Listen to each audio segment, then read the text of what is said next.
All right. Hello, everybody. We're actually starting at about 9 o'clock.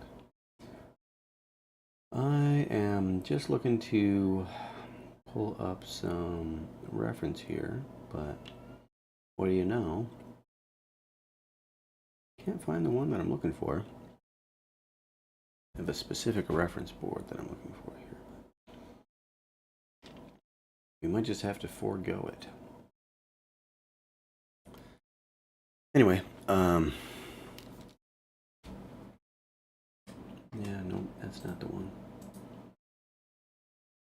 Yeah, so how are we doing tonight? I'm thinking that I will probably do some paintings from inspired by some of the scenery I saw yesterday. I went on a run, believe it or not, and on said run, I saw some pretty awesome clouds and some neat little idyllic scenes, so forth. So I think that might be the thing we'll start doing. Ain't nothing to it but to do it. I'll start to kind of match that background right there. And then I think we'll just, sorry, gotta move the microphone. I think we'll just block in some spots here. Let me go full screen.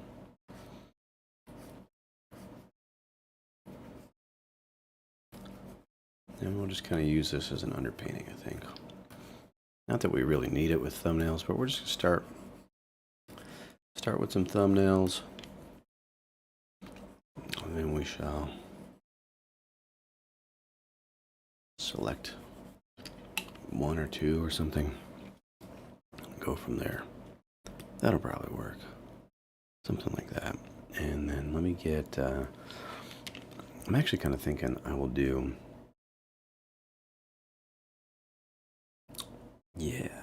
yes. So I'm thinking I'm going to select a kind of warm tone here and then get my brush going. And we're going to change the blend mode to color burn. And we're just gonna, let's set that to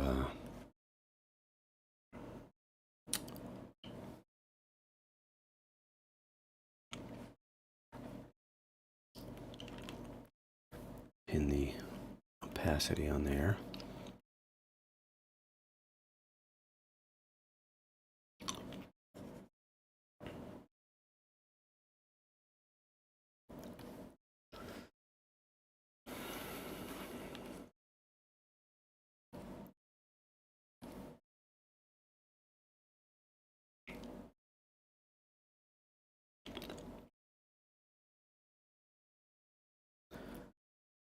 So, yeah, there were some fascinating scenes as I went about. Some involving cows, clouds, trees, fields, that sort of thing. Lots of that going on around here. And so to see that is not abnormal. But you catch it at the right time of day, and then there's just something special about it.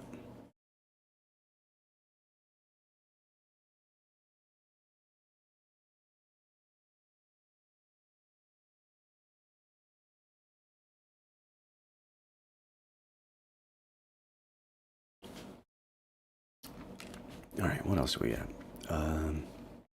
At one point, there was this one cloud that was just awesome. No matter how I traveled about, it just always seemed to do cool things.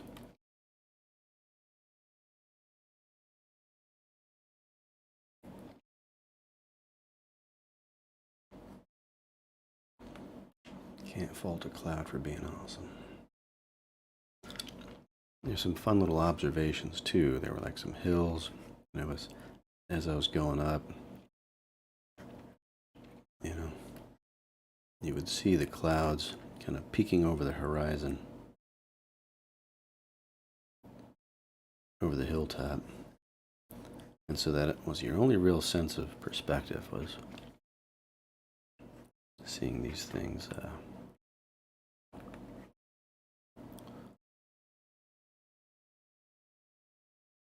Seeing these things that should be looming above you, like just at the top of the horizon.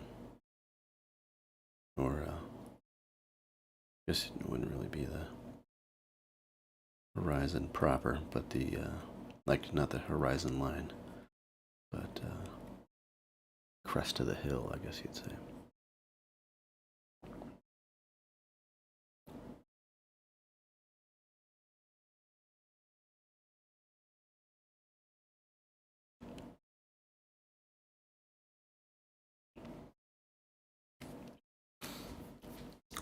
Let's see, what else did we see?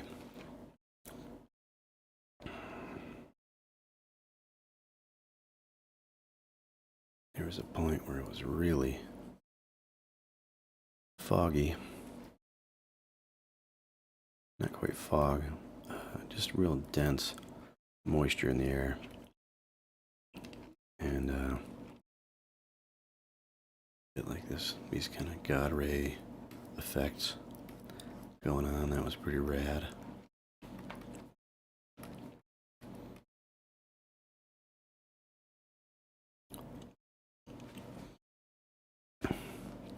There's some neat little windows into things, you know.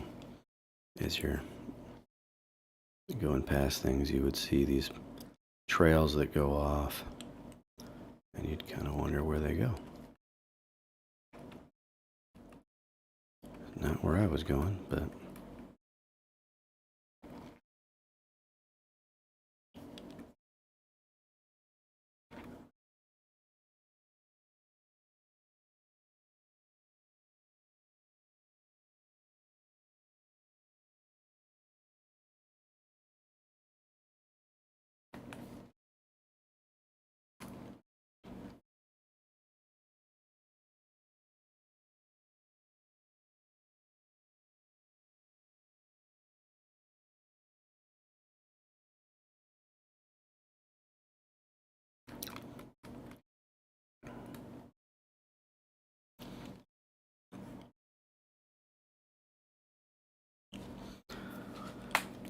let's see. What else? There was a pond.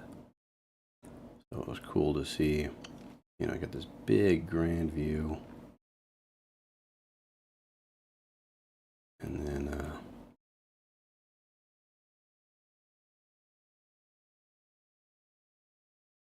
the reflection of it.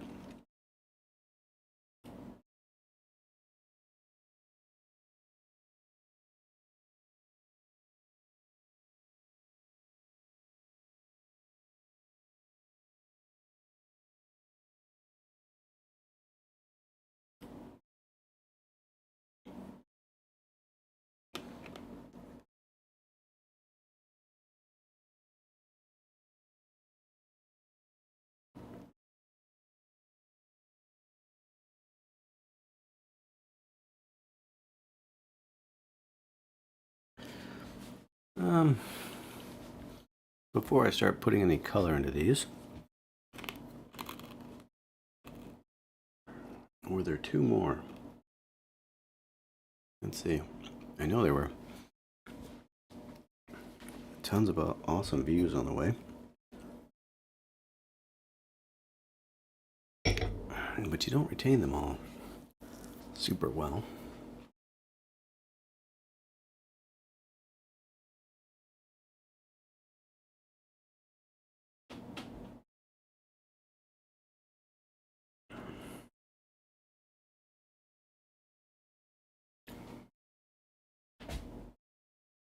I'm racking my brain right now.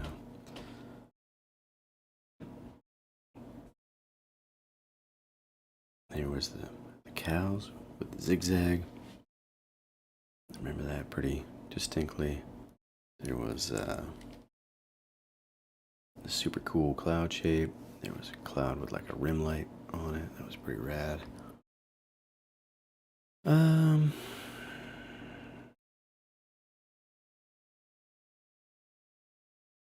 Yeah, I suppose that's kind of it.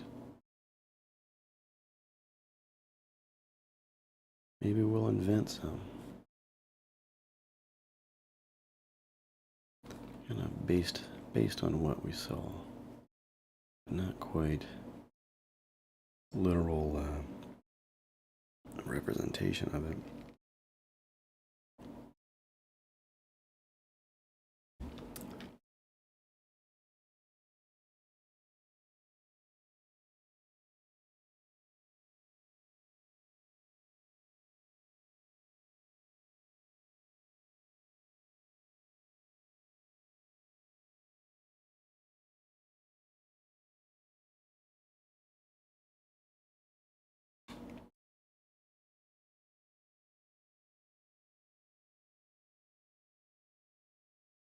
Alright, so let's go ahead.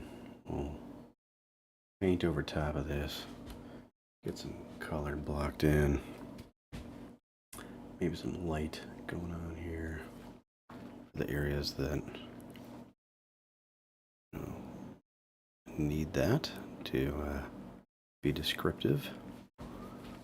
See this one, we had a whole bunch of light in here. This is basically the same cloud. And then this was the same cloud.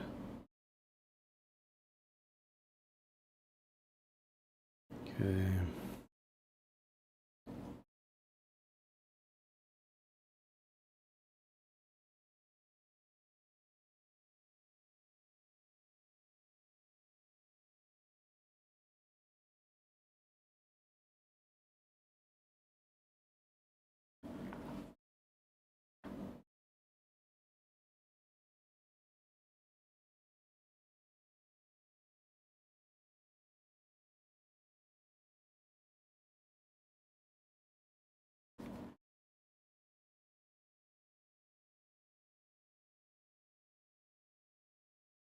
Okay.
This one could probably be a little darker.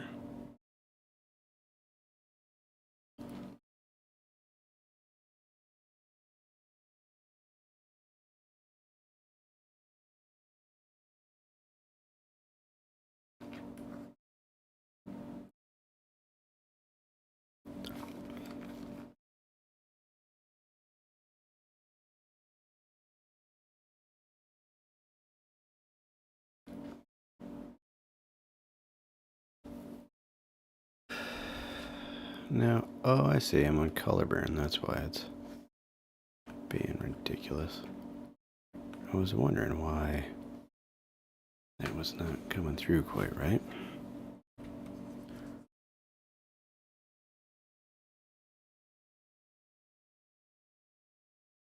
Sometimes it pays to pay attention.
Okay, I'll go a little bit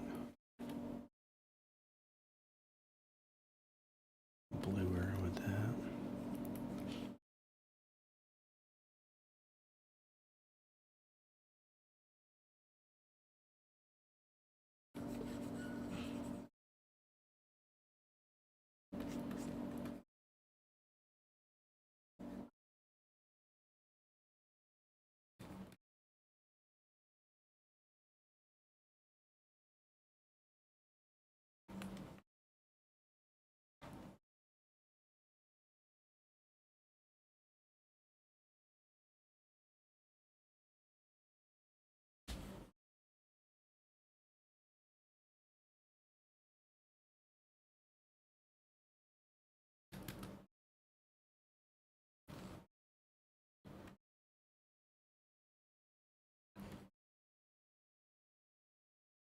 I'm just transitioning that blue tone, doing this from memory, of course. It's kind of interesting to observe colors in a context where you can't do anything about it. You can't immediately apply it to your project or something, but just kind of soak it up in the moment. Try to think, what am I seeing there?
We'll kind of come back to that one, I think. And probably bring this value up here on some of these.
Okay, this one kind of got lost.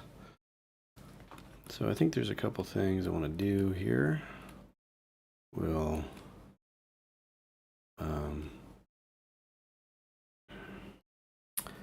bring in the greens and yellows and all that good stuff. I think the warm tones I want to keep fairly neutral. Even that might be a little bit much, like just keeping them kind of gray. I think is what I'm going for.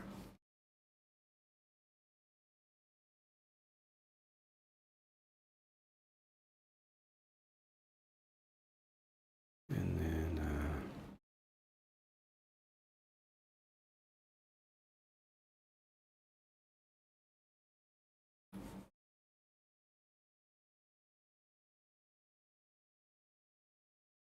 let's see.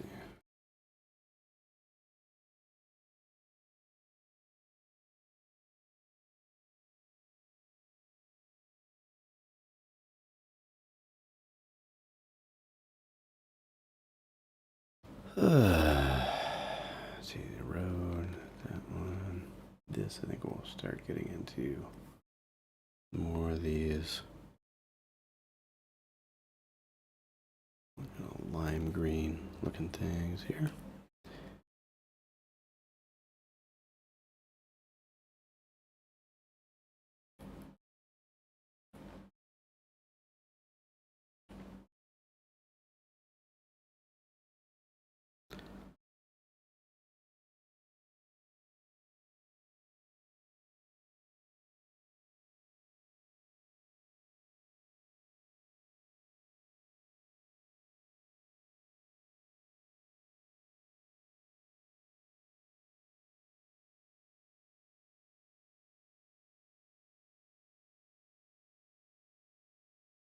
Okay, then we'll go with a darker green as a base.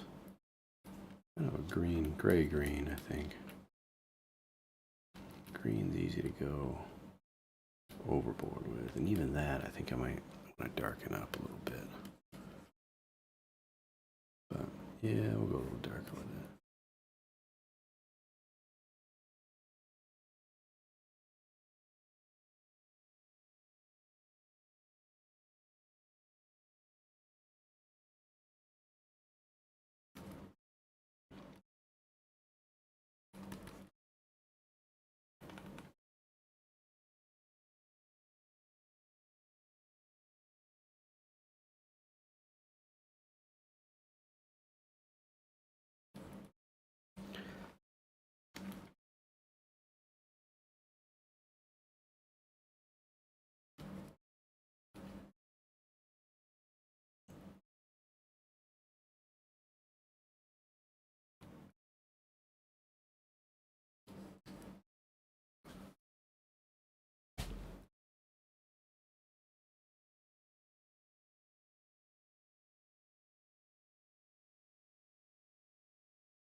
That one could be darker, I think.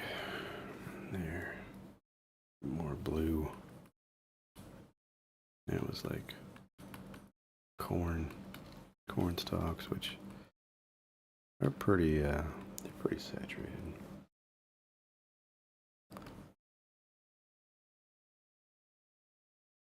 All right, let's see. We got the clumps of trees up in here. It's still too saturated. Bring that way down.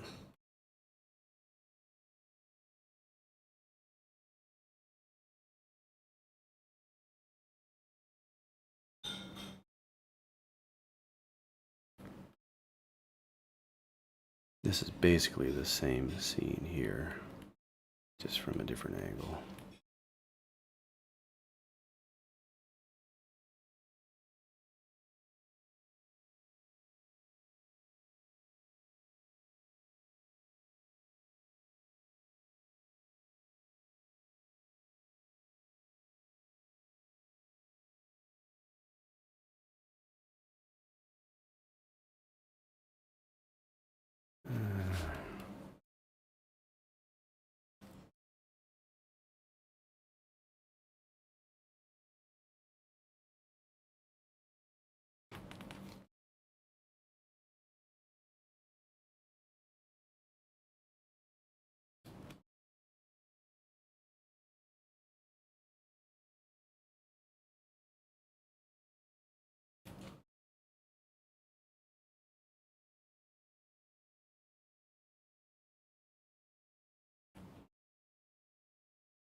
Okay, and we had some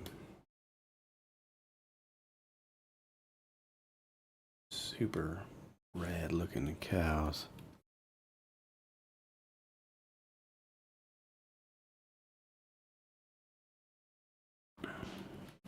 Jerseys, I think. Bright red coat.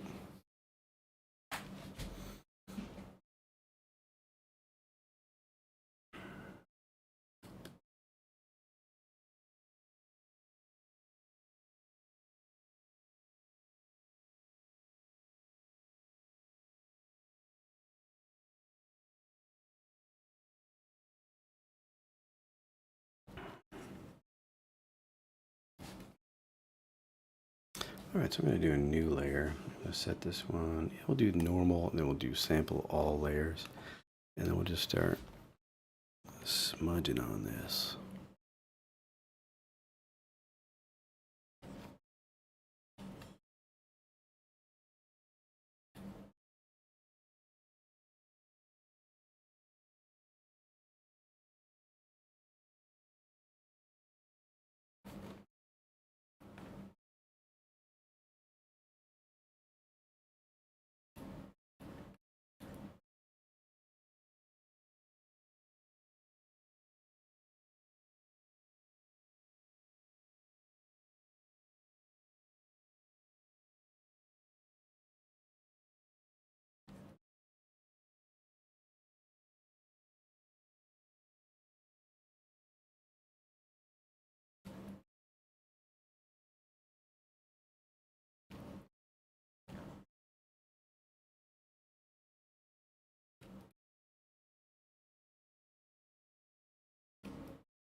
Let me grab that. And we'll go back to our smudge. And just introduce it, that color again.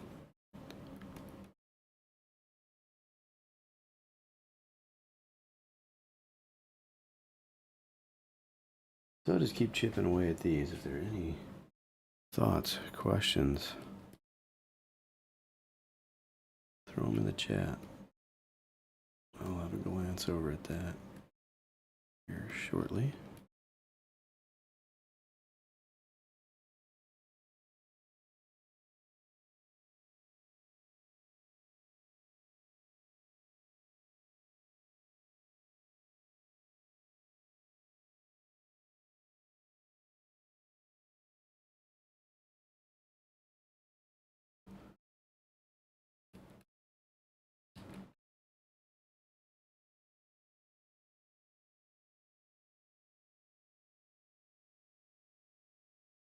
Yeah, this one I don't think is going to turn into anything. It wasn't particularly inspiring at the time, but I just saw this little path breaking off into the weeds. I thought that's a little ominous, a little strange thing going on there. I wonder what that's all about.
It is interesting once you get going, kind of what thumbnails strike you and which ones kind of bore you. This one, it could work, but it's kind of not. It's not hitting any notes for me, really. I mean, I can see some potential in it, but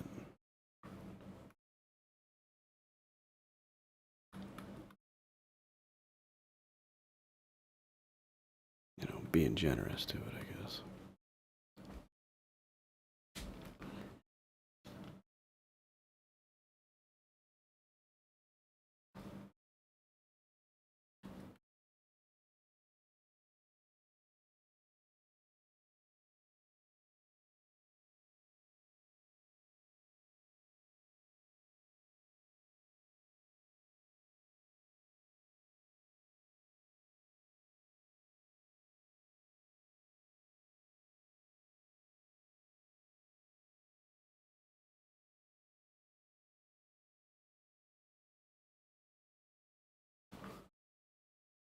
Okay.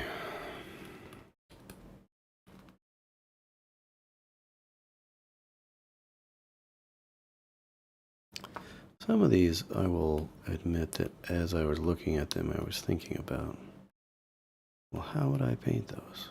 How would I go about that?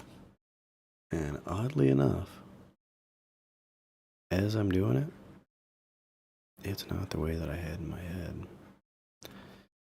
Though, I think what I was thinking in the moment probably makes more sense than what I'm doing. I'm just kind of thinking about the scenes and trying to recreate them, but I think, as I was observing them, being able to look back and,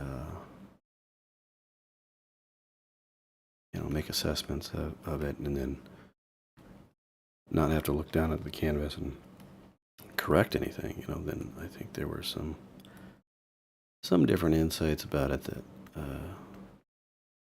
I don't know that I would have had I been trying to just paint it directly right then and there. I think sometimes you get caught up in the expectation of good image making, that you lose sight of really slowing down and analyzing what you're seeing. Well, anyway, that being said, I think there were certainly more efficient ways to do this, but hey, you get what you get and you don't throw a fit. Is that the moral of the story? I don't know. Now, this particular scene right here was so interesting while I was there, because it just lined up perfectly how there were these cows grazing in a field. They're all kind of clumped together in a herd, as they do. And well, they do that until you're trying to get them to move together, and then they're like, nah. Then being a herd is not nearly as cool as it seemed before there were humans on site. Anyway, so it's just a little saltiness. I once had a job milking cows when I was a teenager, and you'd have to get them down, out of the pasture area and into the milking barns, and easier said than done. It's definitely one of those like maturity things that the first few times I did it, maturity and trust, I'd say. They don't trust you at first. They're like, who is this guy? Leave us alone. We're out here grazing. What do you want? I'm giving you this milk for free, right? I'm gonna make you work for it. But anyway, once you build up that trust and you kind of calm down a little bit, you're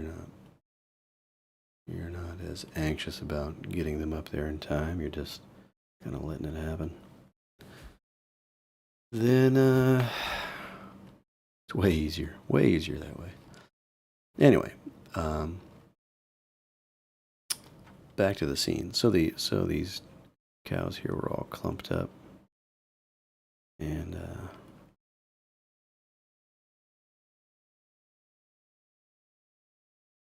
I don't know. Do I want it like that, or do I want it to go up higher? Right. So the amazing thing about it was the way that the hills and everything just lined up into this like really interesting zigzag. So you had this hill coming down like this, right?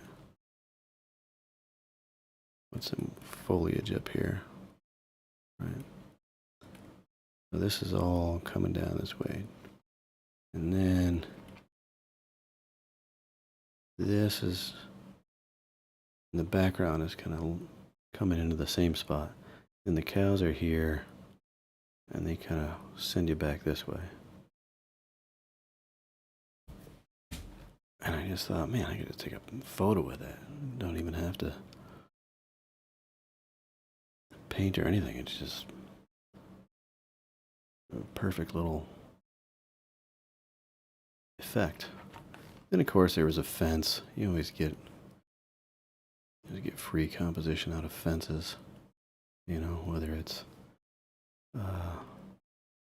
perspective or just being able to have those posts kind of lined up however you want them.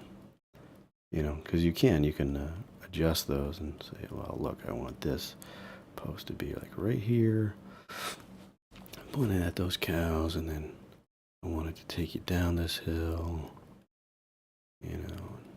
It's just a freebie.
Now, the particular structure of the cloud, that I could not tell you. I can't remember exactly. It seemed to be kind of flat, You know, so here I've depicted it as big and puffy, but I seem to remember it was kind of shaped. It was a really gentle shift in value, but it seemed to be a little more flat like this.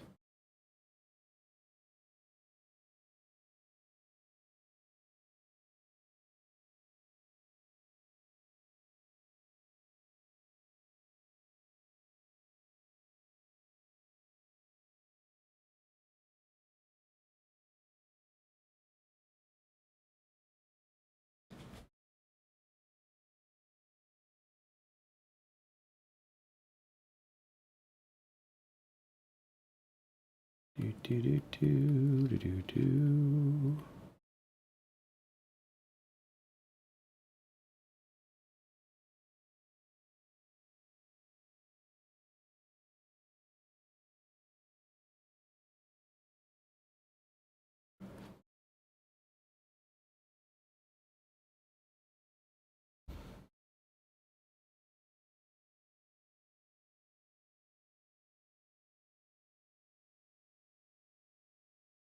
Right, so this is the same scene, slightly different as I went a little bit farther past them. You know, the cows ended up being a little bit more farther to the right. This little group of trees was a little farther to the left. They were more isolated and didn't really overlap as much, but you still had that zigzag effect I was talking about.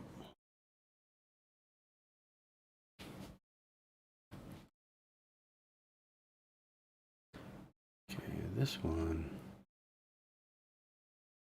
there's like a house up there, and the sun, you know, was starting to go down behind the trees. And so you only got a little bit of it. Like I had to peek up through.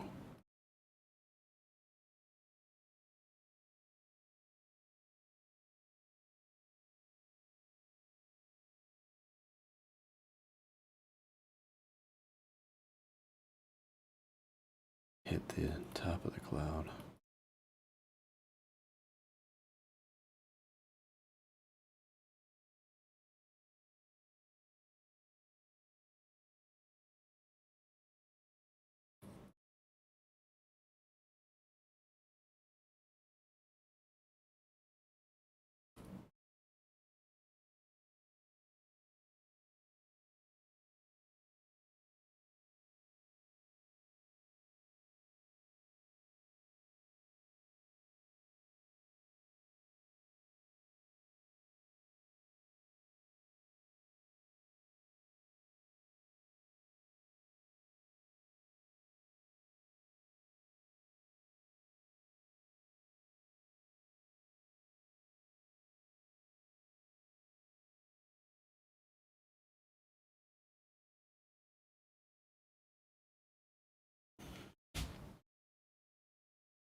Now this one, I don't think I did the thumbnail too much justice. You know, trying to keep it quick and loose and everything, but definitely this scene, you know, that view right there was just super rad. You know, all the goodness of the other areas, but then with that reflected light in there, the surface of the pond.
Okay.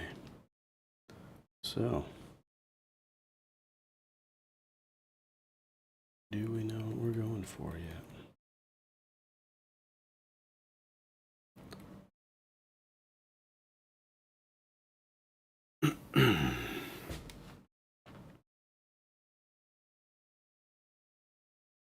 We'll kind of combine that into one shape. This certainly did not end up being what I thought it would. There was a certain transition in the cloud, you know, just from shadow to light. I thought was interesting. I don't think we quite captured there.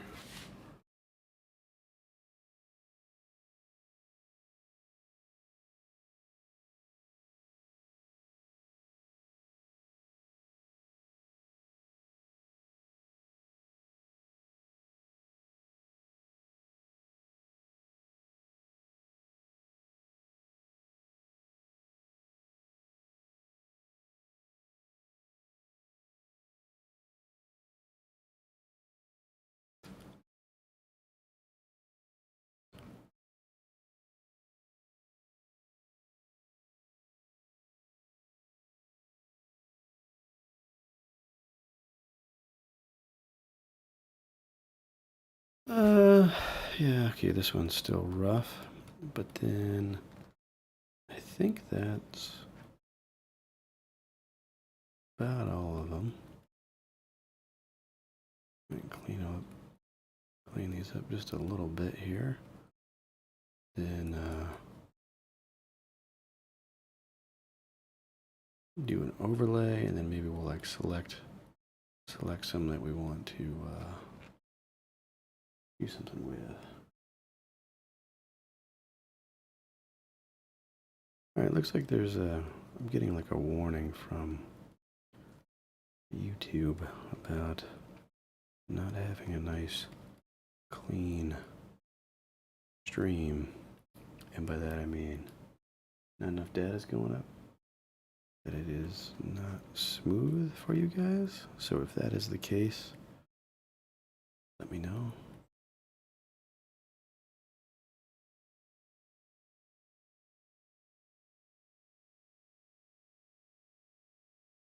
Hopefully we don't have to restart.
There was a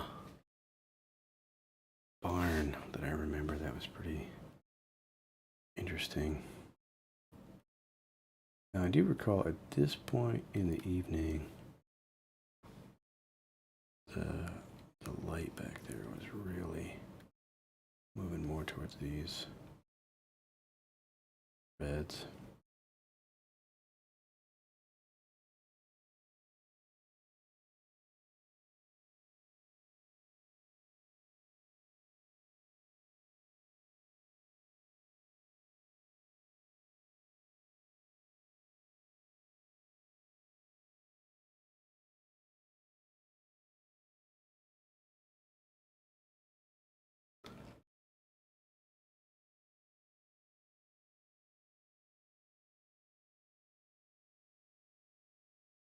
See if we can mix those. Get a nice gray in there.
Oh, golly gee. That's what all the cool kids are saying these days. Right? No? Okay.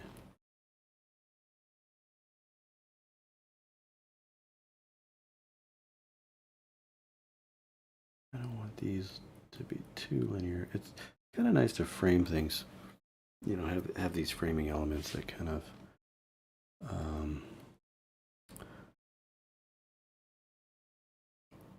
I guess, you know, frame is the right word, but what they do is they kind of isolate your image and then get it to cooperate with the edges of the canvas, you know, being so linear. You're trying to get all this dynamic stuff going on in the image to have this sense of movement and life. And just it kind of leads your eye from one thing to the next as you kind of cascade. It's like you almost follow the gravity of the image. And then from that, though, you have to get to the edge of the image where it's just a corner, a 90-degree angle. So then what do you do with that? That's where having some nice little framing elements. You know, there was an artist whose work I was studying for a little while, Thomas Buechner. He's more of a local, you know, figure. But anyway, his still lifes, he would always kind of put like a shelf underneath them. Like he would set his model that he was working with on a shelf, and then work off of that. And the effect of that was kind of interesting. It would frame the image, so you going from the edge of the canvas to the to the subject, which would be like a bowl of onions or something, you have just kind of easy to follow transition. It's kind of it's an interesting concept, I think, but maybe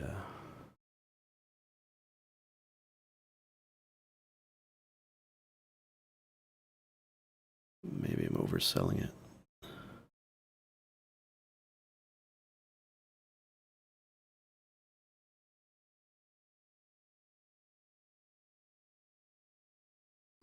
Nah, I'm not. Totally makes sense. And it is important.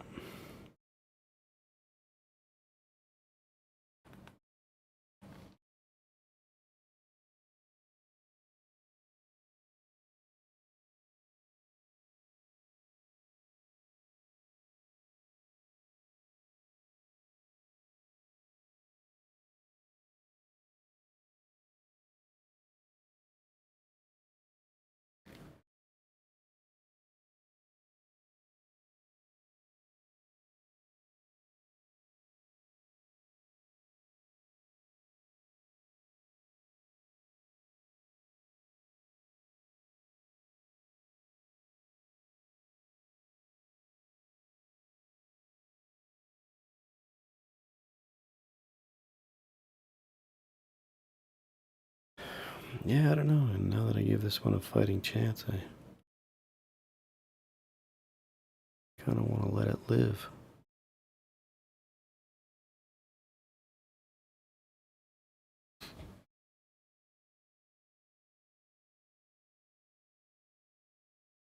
Okay, I think I'm happy with these, roughly. We'll do an overlay, boom, overlay layer. Back to our brushes. We're gonna go with a lighter color, probably, well, I don't know if we'll go warm or cool. Maybe we'll just go neutral. Gray. Weird. Oh, looking at the chat, we got Greg in the chat. Evening, looking swell. I like those simple still life paintings, really nice. Simple light rendering, well, simple but super complex still. Crazy what light does to a bowl of onions. Yes. Yeah, I mean, still lifes are, I don't do enough of them. I really need to get into that. There was a time, mostly academic, where I would do those, but I think it's time to bring it back.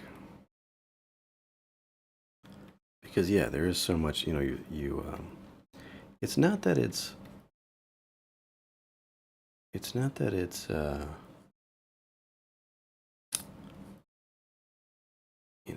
particularly simple. It's that you're kind of knocking out the variables, and then you're looking at a few things that really matter, like how you compose the scene with the shapes that you have, modeling the forms correctly, painting the light,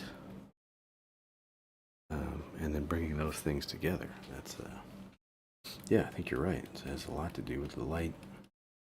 It does a ton of work. And then it's all kind of compositional. How you're arranging things. Let's see, I'm going to actually leave that kind of closer to gray. We'll bring this green in here. Back there, I think. Yeah, there were definitely some interesting moments, on that run. There's one that don't know if I can quite do it justice, because I don't remember all the details. I just remember the way that the light hit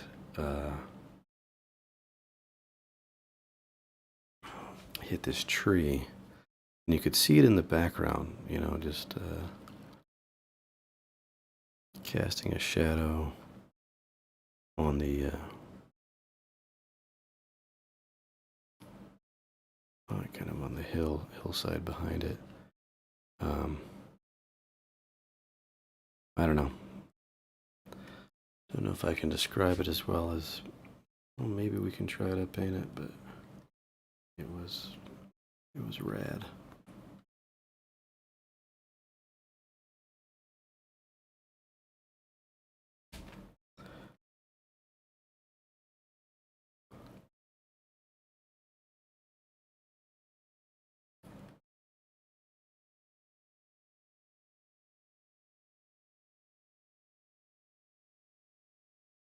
Hmm.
All right.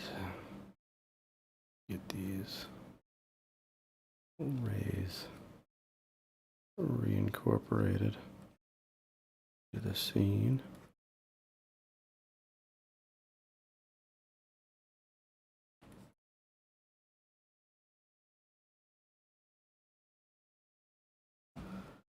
It was really actually kind of, it was a super interesting day. I mean, just, I don't know, I keep talking about this, but, you know, first time I'm seeing clouds like this one down here, right? And just this kind of really clean blue sky, white puffy clouds. And then I look back behind me and I just see this just heavy moisture in the air, humidity, right? And it's all lit up with those kind of God ray looking things that were, you know, it's just it's the moisture in the air catching that light, you know. But it was pretty awesome. And then, you know, to get that kind of golden hour as the sun's getting down to the horizon, and then all the colors change.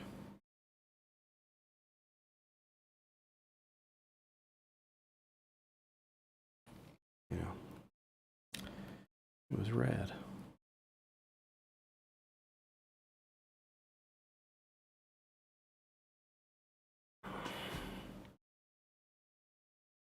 Yeah, if I do a series on these and I do a gallery show on it, I'll just name the show "It Was Rad." I'm sure that'll bring them all. Oh, wow. Neat. I wonder what was so rad.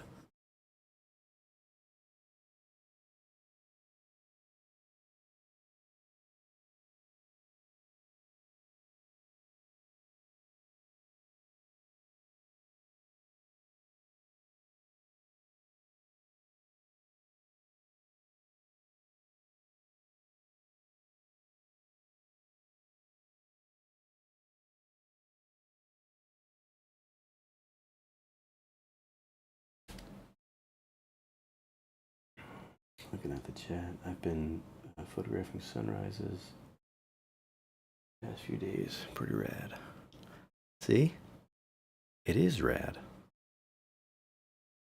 Sunrises, sunsets.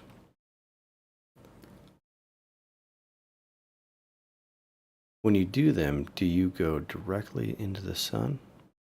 Like to have the sun composed in the image? Or are you looking for the way that light from the sun and that morning light hits objects? So like if you had the sun behind you or at a, um, at an angle to your subject.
Okay, a bit of both, but my camera ain't the best at low light, and it's surprisingly dark during sunrise. Yeah, it's true. I've just been doing it for fun, really, nothing too artsy. Haven't thought about composition too much, but I will if I get an epic sunrise one day. Yeah, for sure. Um,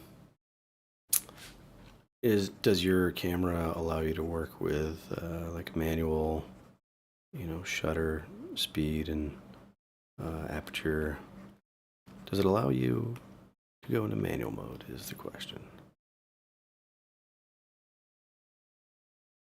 Because that makes all the difference with whether or not you can get the shot that you want. And a tripod. Tripod helps for longer shots.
Don't know if I like that.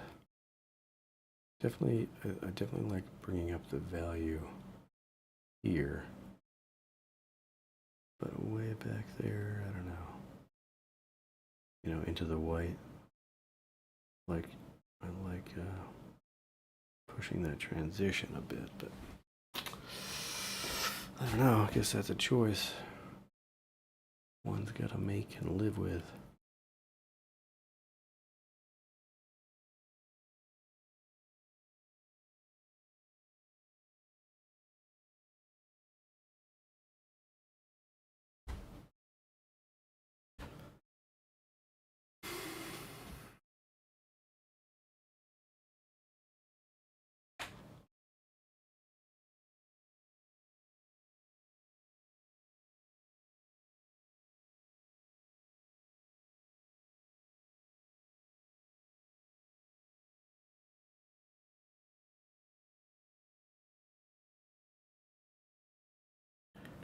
that's too red. Don't like that.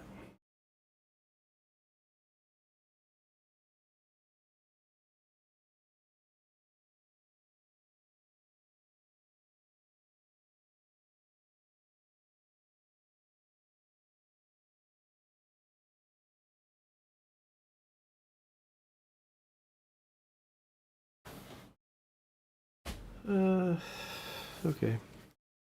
I might just do an overall color balance.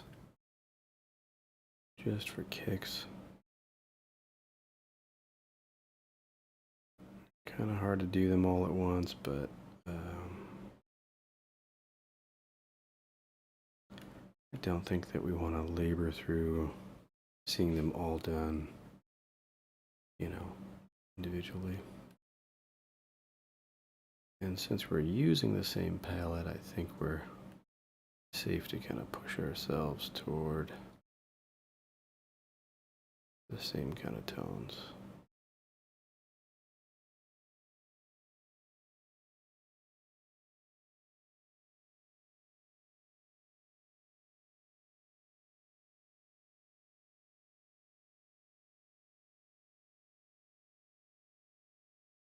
Yeah, I think I'm going to kind of move away from a lot of blues in the shadows.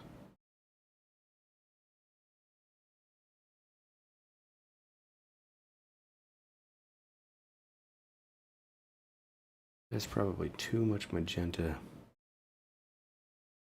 in the shadow, though.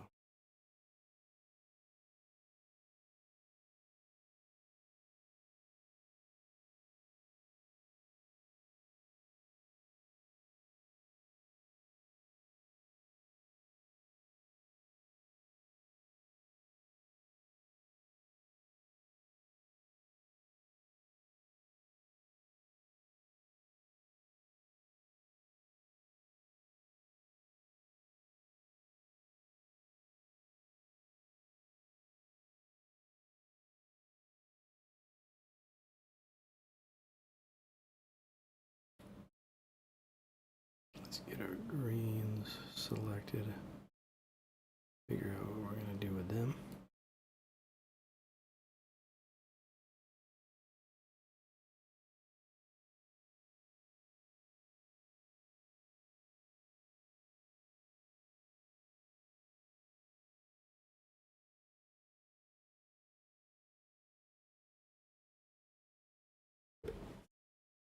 Grab our blues.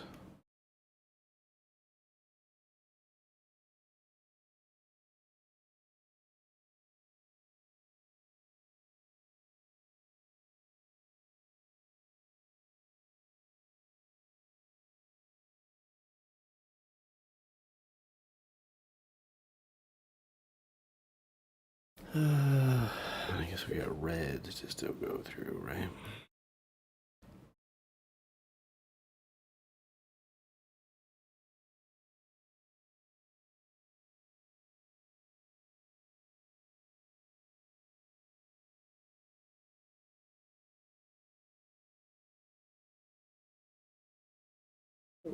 I don't like what's going on with the greens. So I gotta have a look at what's going on there. Something is pushing this in a way that I do not like. That might have been what we did with the reds just now, was it? With those yellows. No, that's not it. It wouldn't be happening with the blue. That's that's right on like yellow green right there. All right, let's see if we can isolate that. Right there.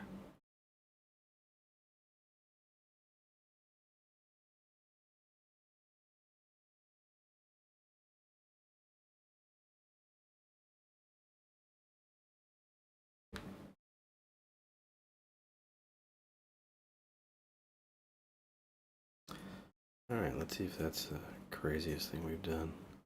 It actually doesn't have a huge effect on things. I think it kind of mellows everything out a bit. We could do curves, I guess. Let's see if we can isolate. I mean, even, you know, you could go channel by channel. That would definitely throw the colors off if we're not careful.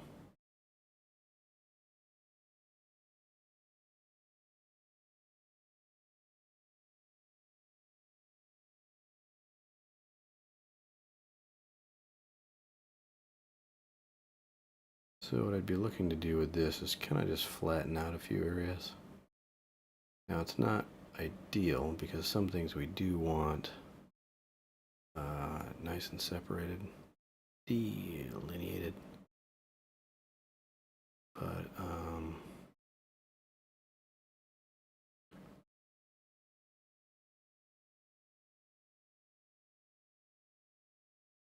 yeah, there are some values you want to flatten out though. Like I'm, you know, looking at like the road, these clouds, you know, if we flatten that just a little bit, that might be a beneficial thing. I'd say generally though, I don't know. I don't know that we can just do it as a wholesale thing. We might have to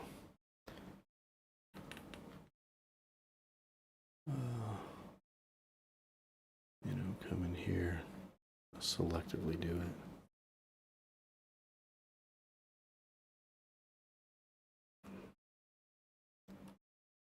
Because, yeah, there are some transitions that we want to keep.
Whoops.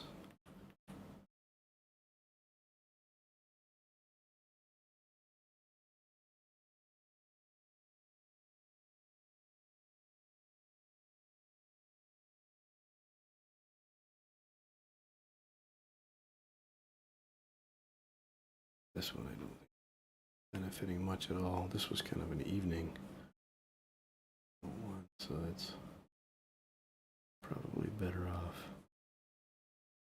being dark.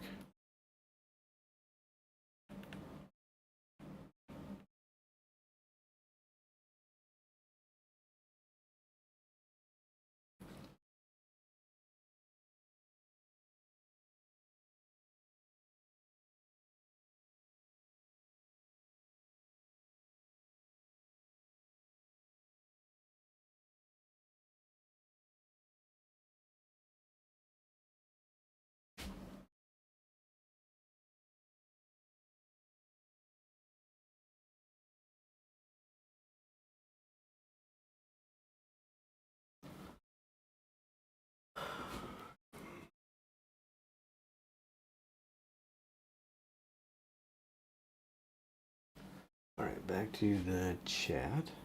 I can't be bothered to bring the tripod for a long exposure. I should get a tripod for this, though. I guess adds a lot of weight. Yeah. I should put it on the ground or rocks or natural tripod. It would be very interesting if clouds were cubes for perspective purposes. I mean, yeah, you can construct them that way, um, depending on how you want to do it. But yeah, I know a lot of artists who will construct their clouds with just really simple perspective cubes, um, and then you just kind of you use that to kind of block in your general um, shading, and then you just break it up from there.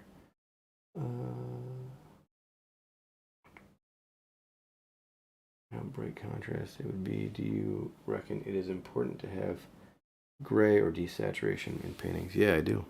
Um, I mean, I probably don't do it enough, and it's something I need to, I think, incorporate more. But yeah, it's definitely important. I mean, style-wise, you can get away with a lot. You can change. You can adjust. Well, I shouldn't say adjust. You can make choices um, that land you in different styles, and you can make everything really super saturated, um, and it can work. Just you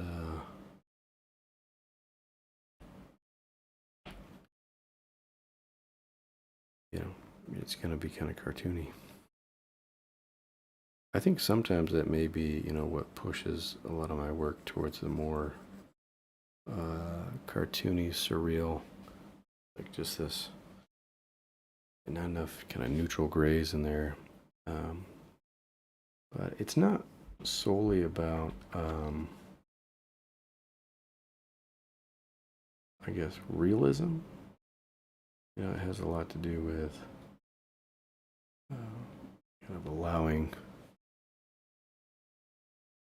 colors to pop through, to feel more saturated on top of something that's not saturated at all. But I find them to be really nice and satisfying in an image, nice grays.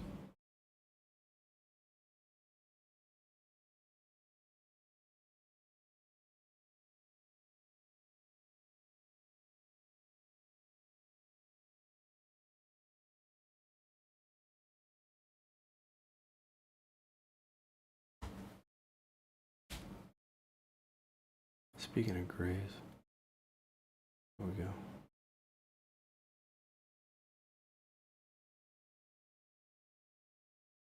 Throw one in there.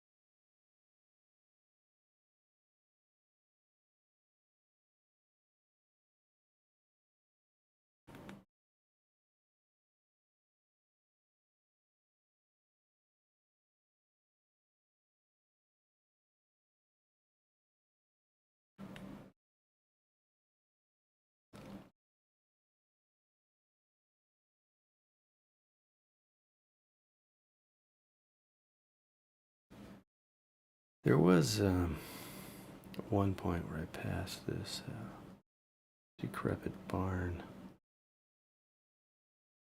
That was pretty rad.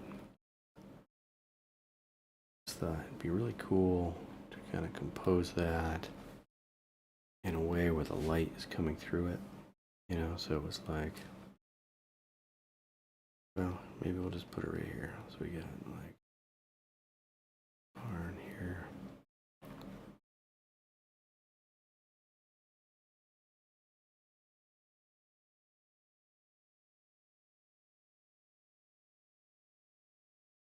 Put some equipment on this side or something. But yeah, this thing was like,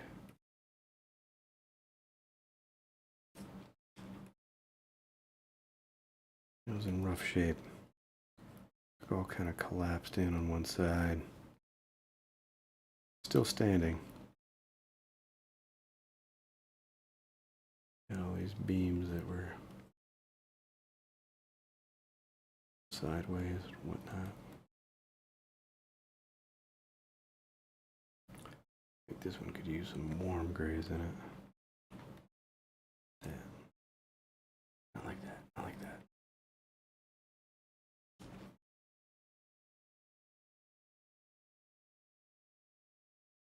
Okay, and then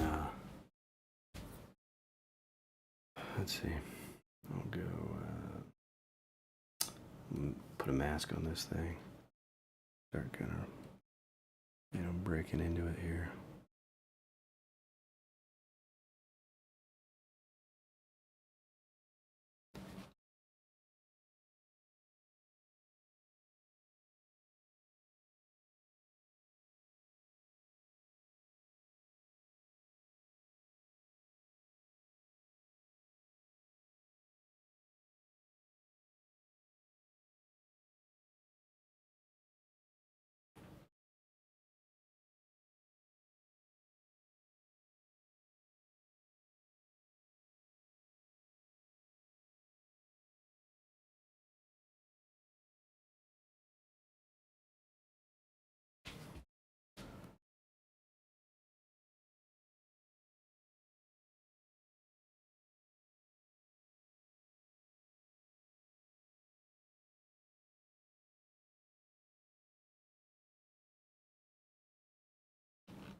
I don't know, is that too much on the,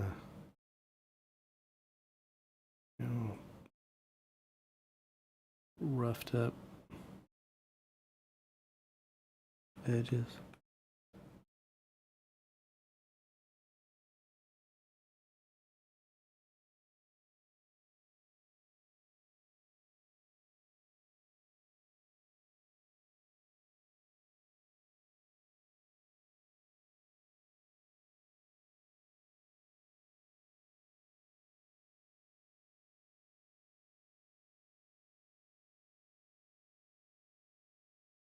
And of course we can invert this, right? That might actually be a better way to go. If we see, like, here's that window there, and then if we invert our blacks and whites, we kind of bring in the skeleton back into it.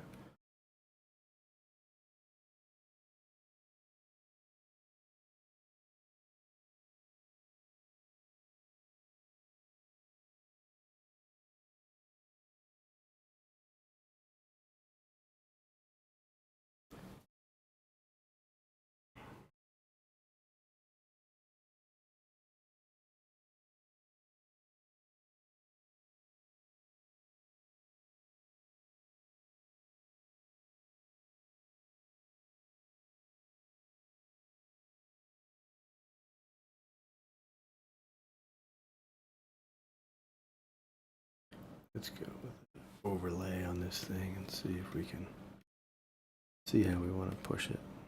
Maybe push that really dark and then maybe do bounce light. I'm actually thinking probably warm in there. Closer to red maybe.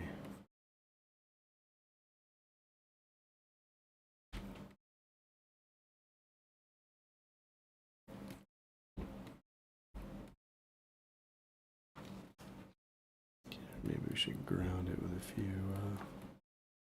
dark notes in here.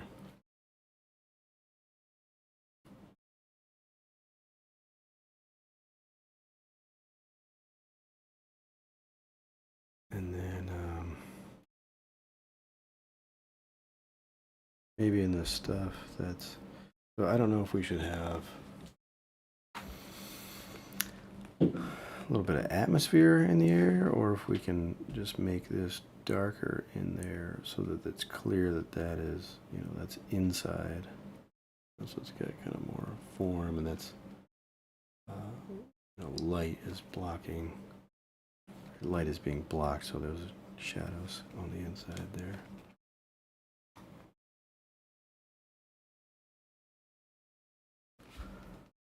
I think I prefer that.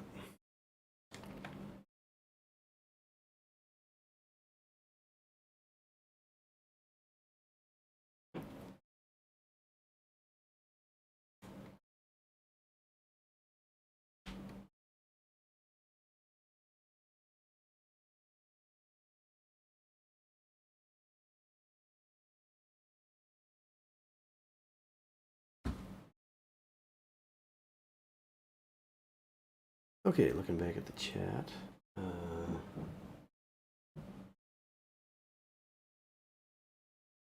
I noticed with photography, almost everything is on the left-hand side of the hue cube. Now that it's, not that it's good or bad, just surprised me how gray everything is versus our full color range of our eyes. Maybe that's just England, though. Maybe. There are some interesting things, though. I remember taking a class at the Academy of Art. It was an online class, but regardless, it was about it was like an intro course to photography, but there was some really good information on how digital cameras work and the colors for every different manufacturer of cameras. They kind of have a different algorithm for how they interpret color. So the sensor picks up your light values in grayscale, and so you get that first, and then I'm not sure exactly how the sauce is made, but the color gets added on top of that. So it has some way of interpreting what color you're seeing, but you will get different color profiles based on the camera body that you're using, particularly the brand. Whether it's Sony, Nikon, Canon, etc. And then of course your white balance comes into play, but that's pretty straightforward. But yeah, I think you're actually you're right about that. I think probably two things. I think we actually see color better than a camera. I mean, I'm reluctant to just say better, but really there is something about looking at it. When a camera takes a photo, it has to make choices, and you can of course do that if you're shooting manually, but it's still within a certain limitation. There's a color and value range that it's got to work within,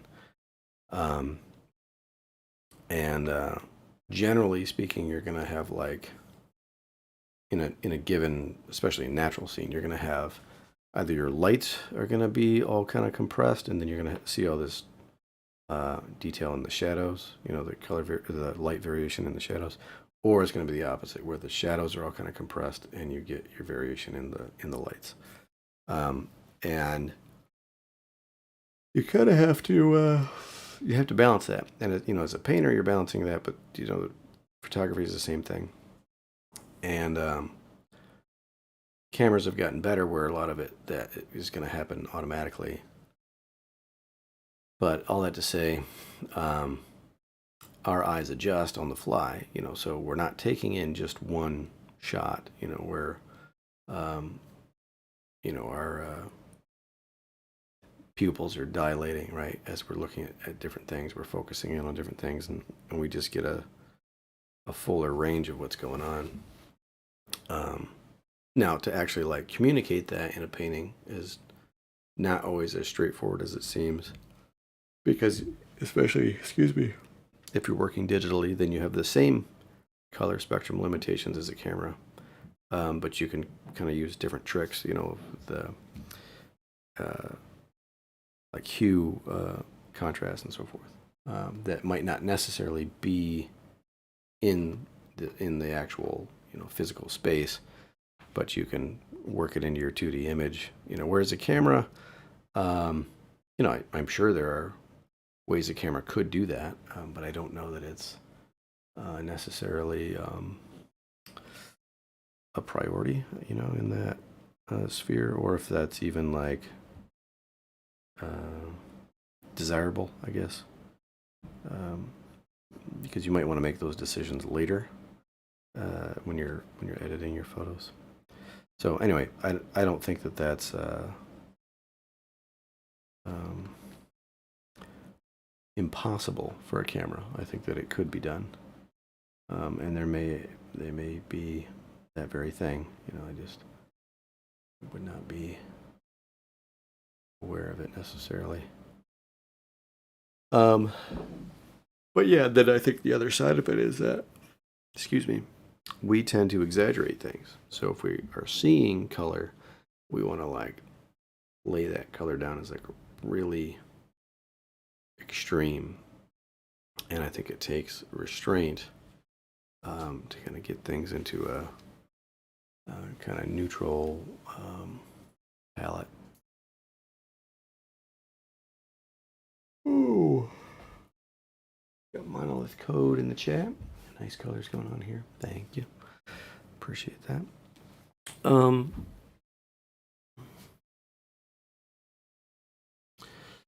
What do we feel like doing here? You know, I'm looking at this and I'm thinking, there's all kinds of options.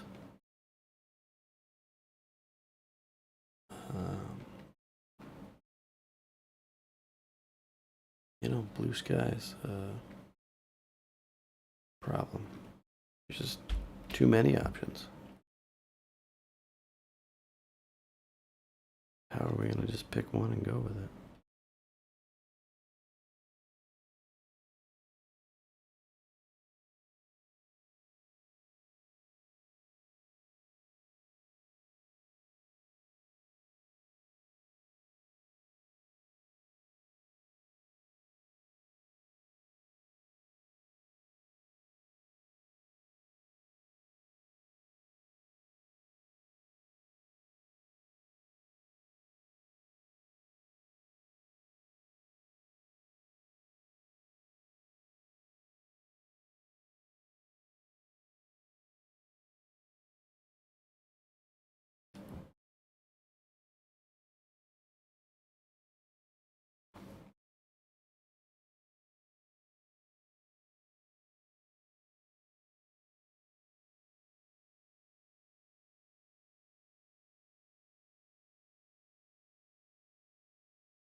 Those mountains being red in the background.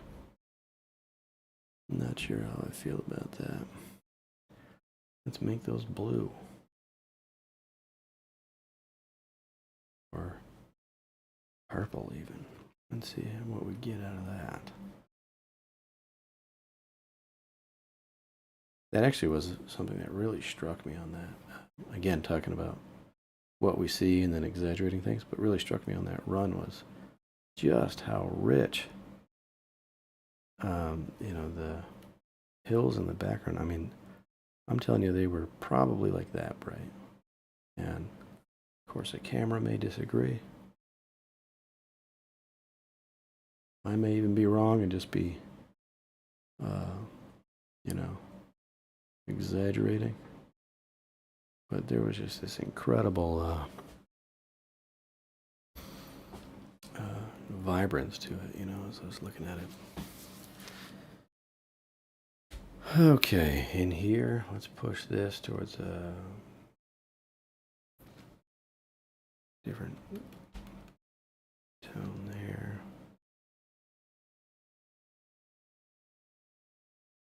And you're getting me with that gray conversation, you know.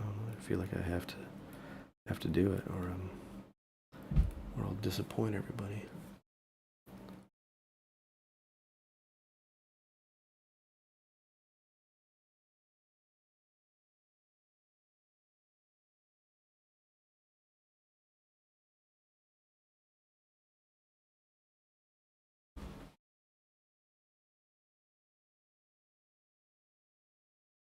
just one big disappointment.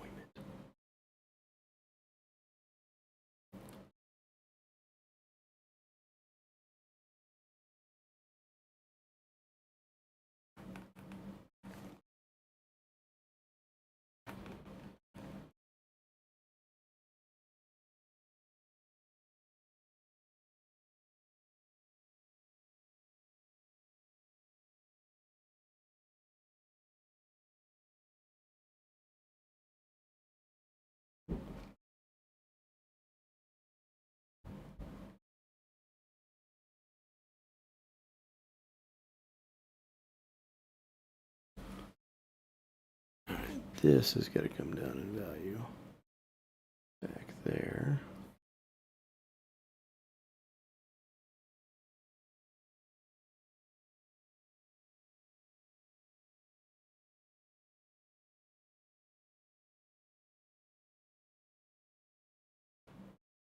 Don't think we really need to bridge that to be one shape, that going like that. But I think we should use some kind of intermediary. We could go with gray, just like Greg said.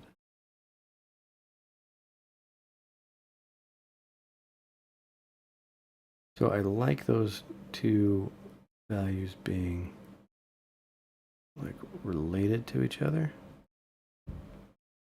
but distanced a little bit.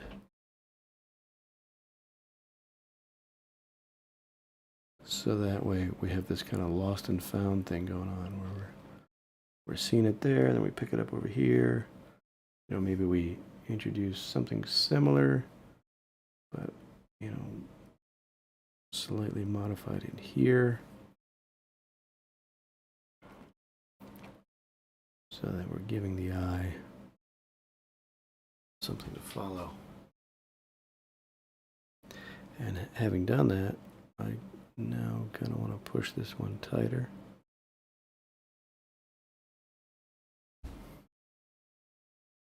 But it's not quite as extreme.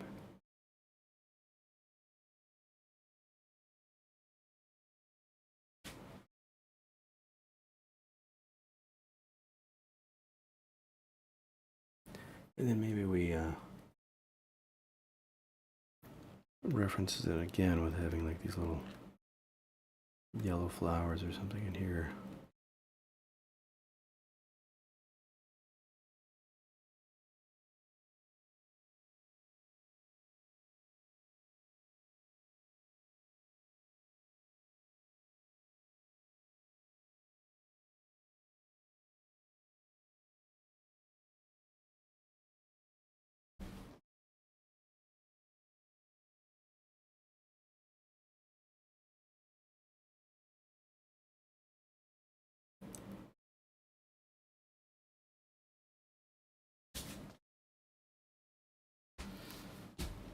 Okay, I think we can bring this down in value.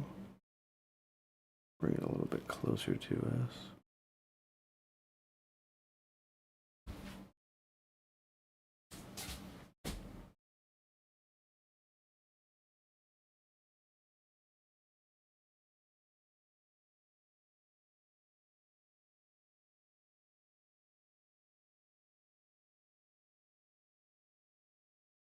Give that a little more space.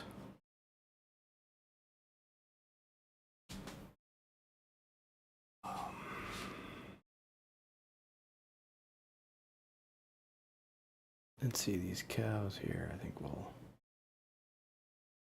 desaturate, bring down that red. Well, I don't know. Yeah, this might be something where we gotta introduce a complementary color or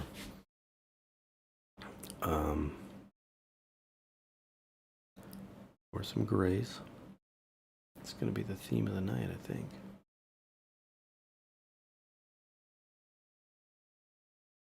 I don't know, that might be too much there. Getting too gray. Messing it all up.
Hmm. Kind of like this shape we had going on there. Don't really want to lose that.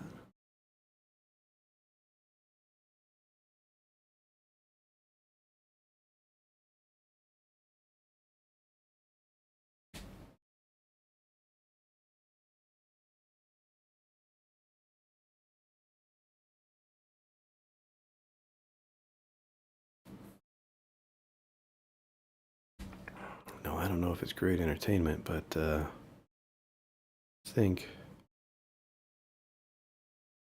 we could paint these at this distance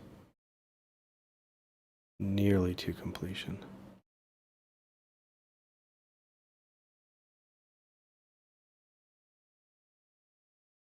You tell me if that would drive you crazy, and then I can take it under advisement.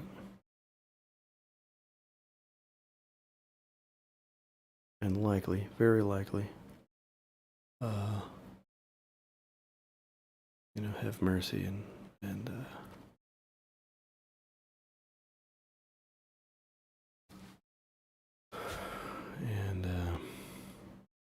zoom in for you. So here's another example of, I think I was actually kind of looking up a hill at this point.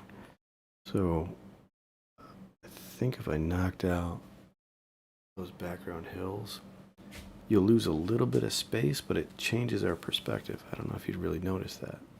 Let me take 2 steps back. Right there. So you see I've got those hills there. That kind of implies that we're looking down. There's this valley, and then there's a big hill back behind it.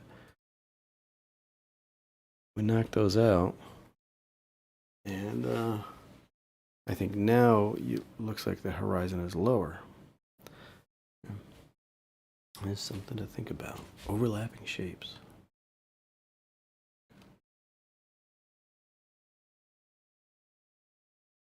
Same thing here. I think I'll kind of leave those as like these other clouds in the background. But I'll try to flatten that background out a little bit. And even this, there's so much variation going on there, so I think I'm gonna try to clean that up.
This one. Those really don't look like clouds. They kind of look like streaks of light.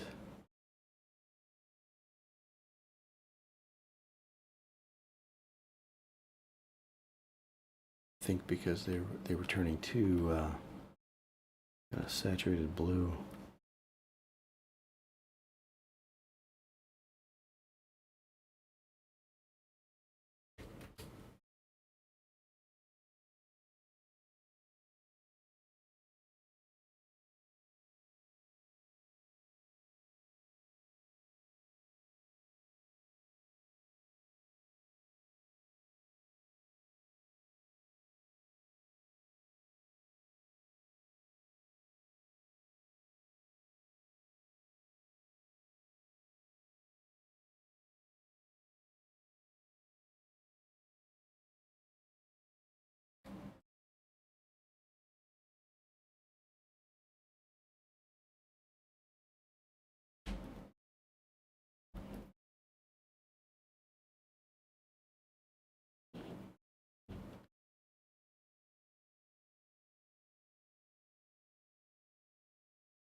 Of course, I will also admit that that really bright, rich blue kind of background effect that I was noticing really seemed to kick in later in the evening.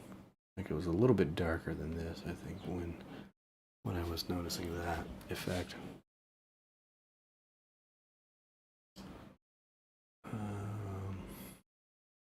Give me just a moment here and I will have a look at the chat.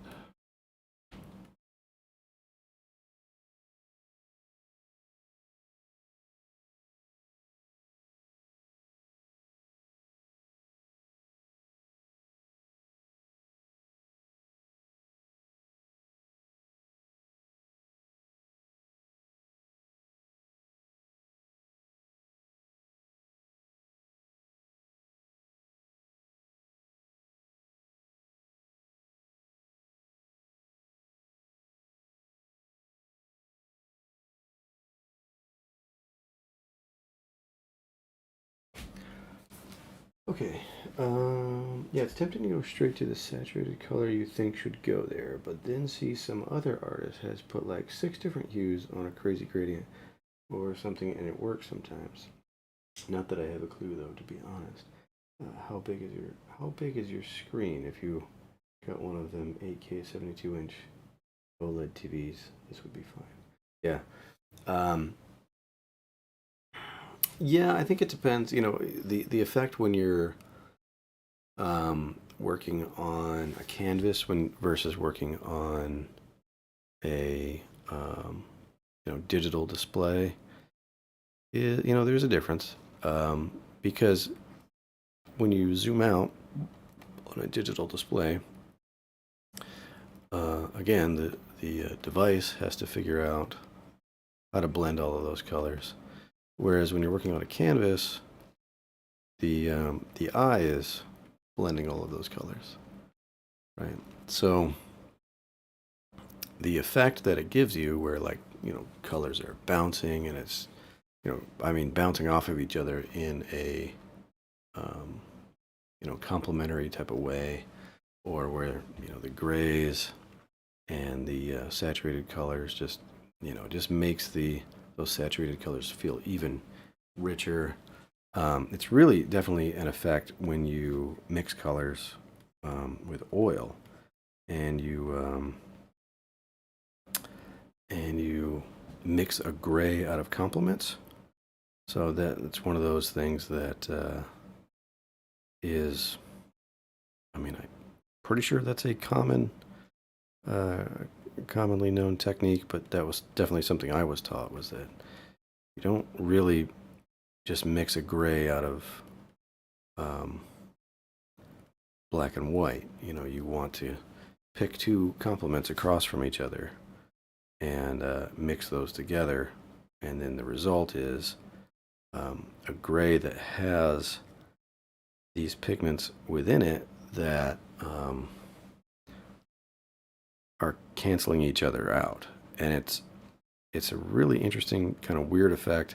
It's not like light, obviously it's you can really muddy colors up in pigment, but at the same time that's still kind of what's happening, is you have these really bright hues that are canceling each other out visually, and still it has a different effect. It has a different effect than just a black and a white being mixed together.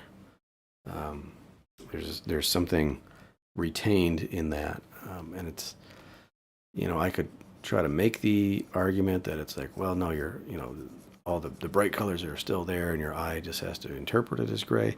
I actually don't know, not sure, but I can tell you that there is a difference, and you can see the difference. But when you leave it up to the digital display to kind of figure that out and make that calculation for you, it gets lost, right? Because it's going to make the calculation and then give you the color that you want. Now, obviously, there is just the reality that your digital display is colors, that again, like are canceling each other out because it's, red, green, blue. Um, so, even your gray is just equal amounts of red, green, and blue shown into your eye. I do think also when you're doing it in pigment, something gets pulled over, and I think you can do this digitally as well, where you just kind of tint it just a little bit. So you're not completely gray ever. You're either warm or cool, and I think that goes a long way.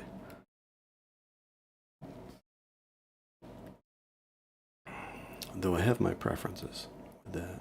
I don't know how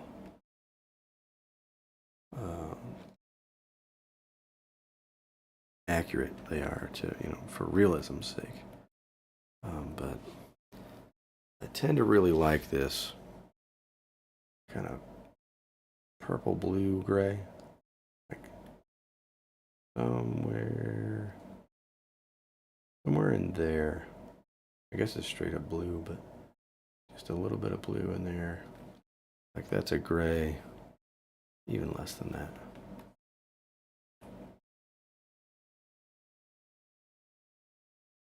Yeah, right about there. That something about that just works, and I don't know if that's because we have a blue sky that's kind of giving us that ambient light most of the time that grays might tend to lean into that kind of cooler hue. I don't know. I'm just pontificating.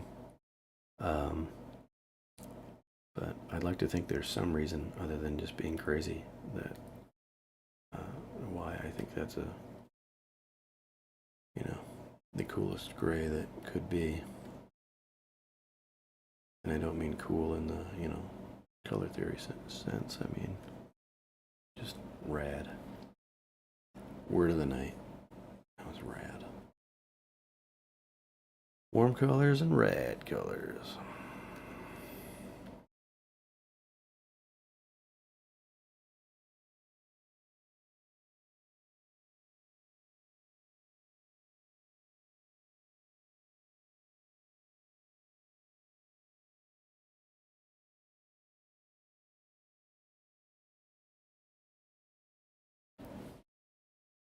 Clearly making a huge mistake here.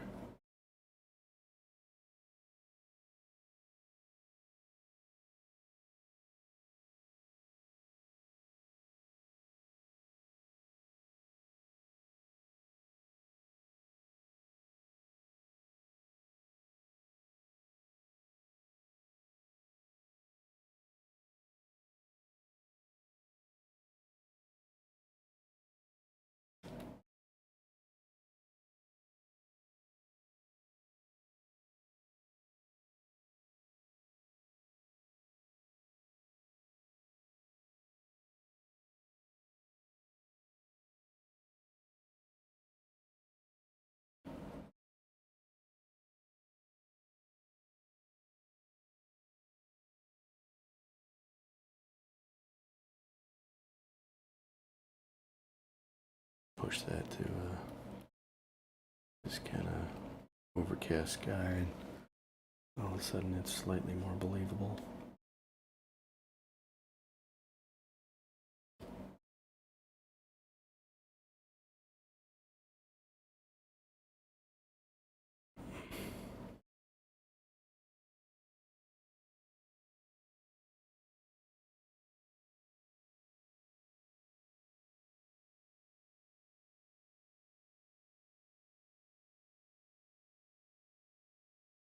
Yeah, I don't know. I don't like that soft blue in there. I think it needs something else.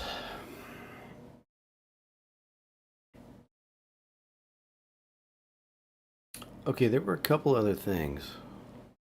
So like this scene right here, I hate in this bottom right corner, so I'm just gonna paint right over that. There were some pretty cool things I remember from the excursion. And so one I was talking about was like that light on things. So remember there was this tree, there was like a tree line behind it. Let's just kind of reintroduce this space here. Maybe we'll use this color so we're differentiating, you know, one scene from the next. It's kind of like that. There was a shadow coming across like this, make that more blue. And there were some trees here, a tree here, all these trees over here.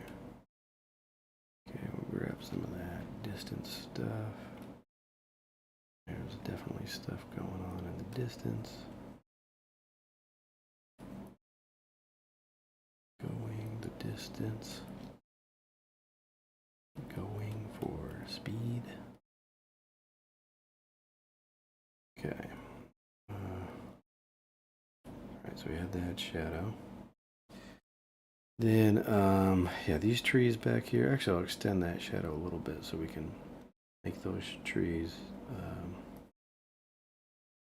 have them in shadow. Go a little bit darker than that. And this was like in shadow here, but we're like closer to the foreground, so we gotta go a little darker. That. And there's this kind of tree line right there. And this will probably end up needing to warm this up a bit. Okay, and then there was a nice warm light on these. Don't think we need to go. We could actually go a little more yellow orange on those trees in the background. And then there was a light hitting this tree in the foreground here.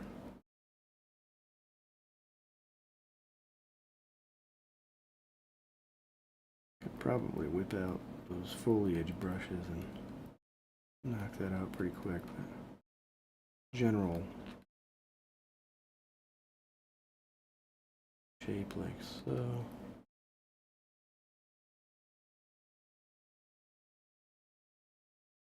And transitioned into a kind of a warm. Why is that not really going much darker? That's weird.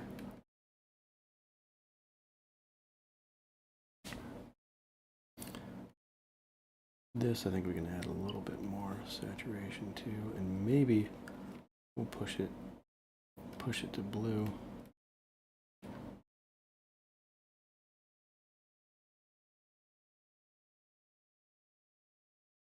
Maybe if we get around to it.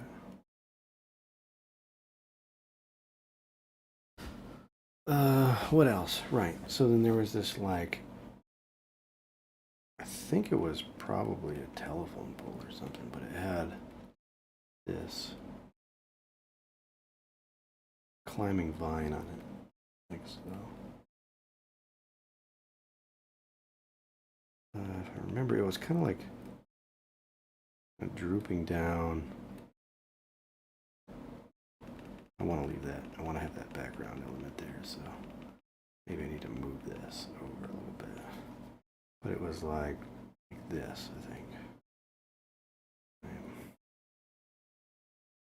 So it had something climbing up it, like so.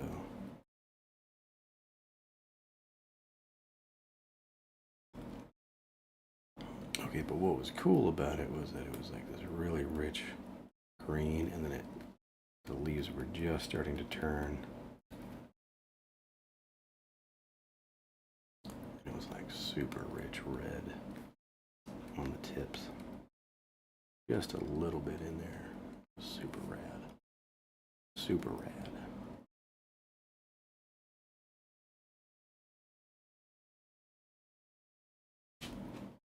Alright, now let's whip out those foliage brushes because why not save some time?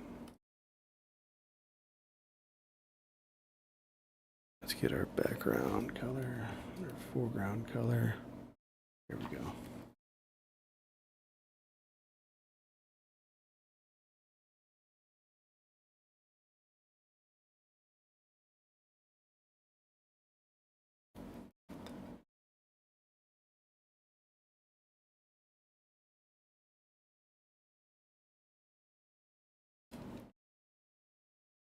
Alright, and this guy in the background here, we'll use use that one.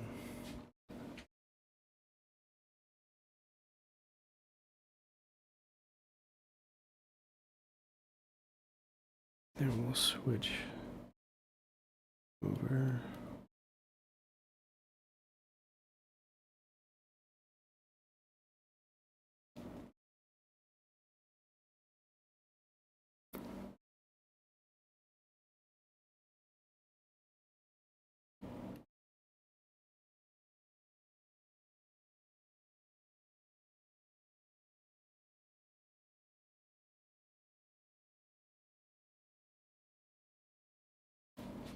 Okay, this color I think we can go darker, a little bit more saturated as we're coming more into the foreground.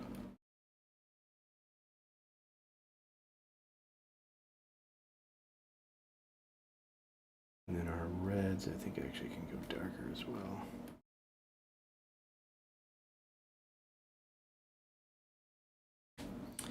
And then for the ground, well, we got this brush we can use to block in the tree trunks here.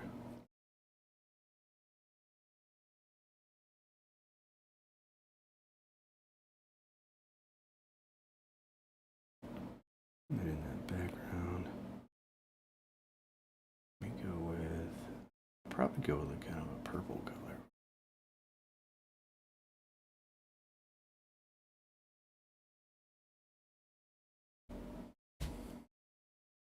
And we'll go with a dark one for those ones right there.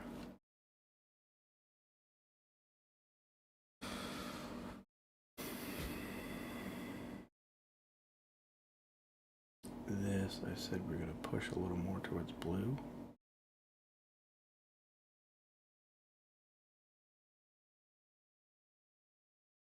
As we go into that background there. And then here in the foreground, similar thing. We'll go over a little more gray.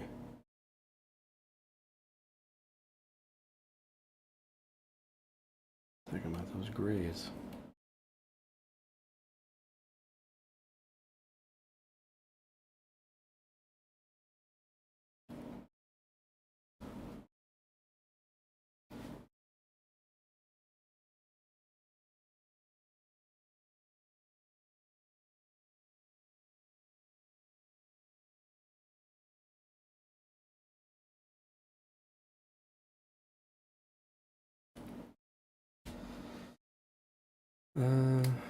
Okay, let's switch back to, actually I'll probably just use a smudge brush, but I'm going to set my brush back to like a standard block-in brush. So let's go to smudge. This is set to sample all.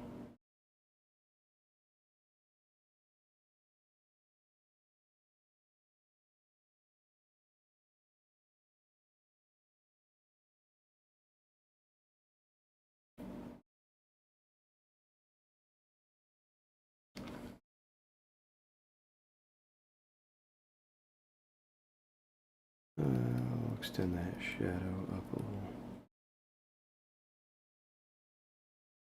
It doesn't really read as a shadow. I think we need to maybe brighten it. I say brighten. I mean make it blue. What is this guy talking about?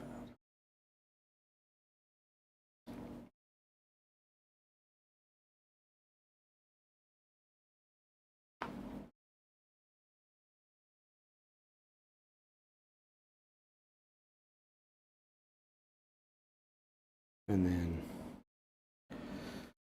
we could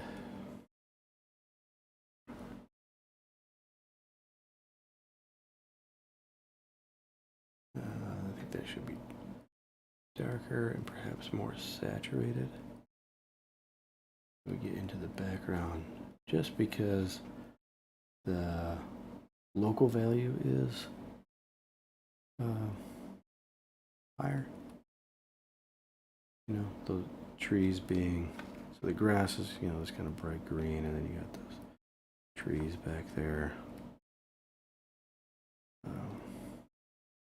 I don't know. I'm not sure if I like this very much.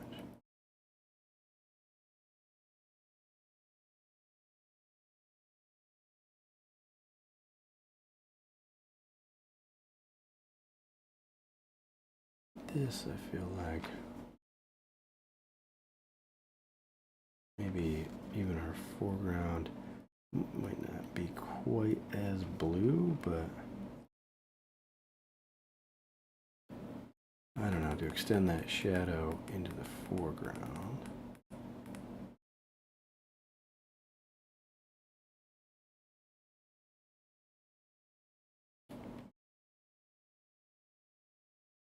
Yeah, I think it does need to have some of that blue in it.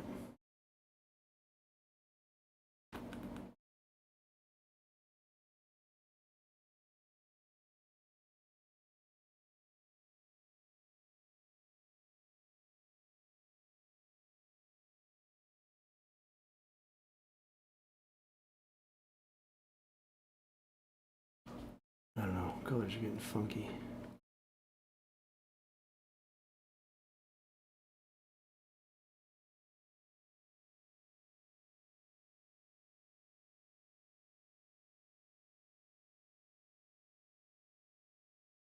Okay.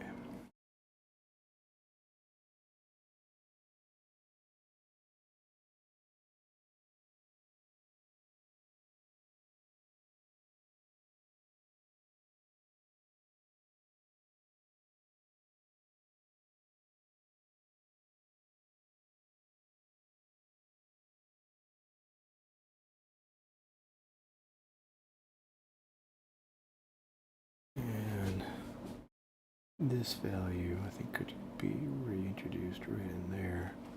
Gives it a little bit of an edge there. Less blue. Maybe a little darker.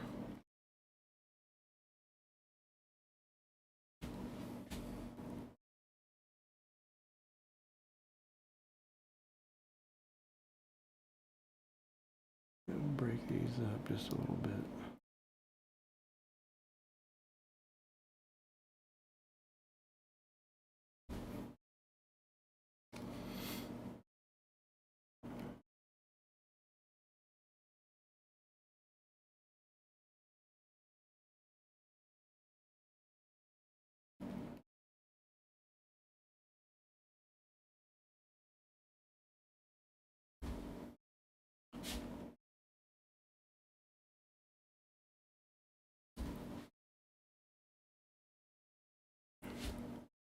Again, it might be kind of fun to put some, like, you know, little flowers or something in the foreground here to kind of reference.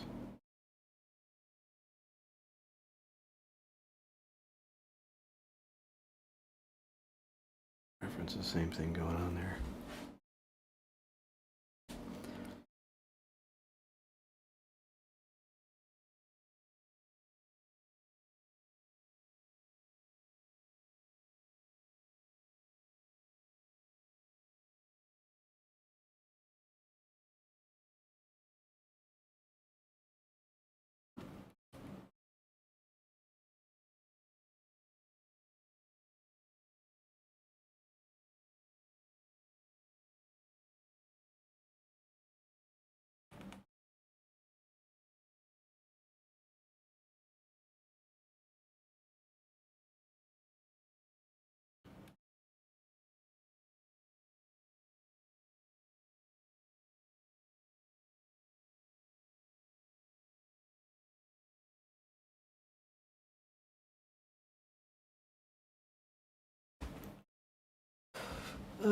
Okay, back to the chat. What about two crazy colors, 1 pixel apart, in a brush like blue and orange? Though I feel this gets into hipster for the sake of being hipster territory, maybe. For gray, that is. Yeah, I mean, I think it's worth playing with. That blue shadow on the field reminds me of a Watership Down with that blue-green shade. Nice. Watership Down. I'm not sure what that reference is. You're gonna have to help me out.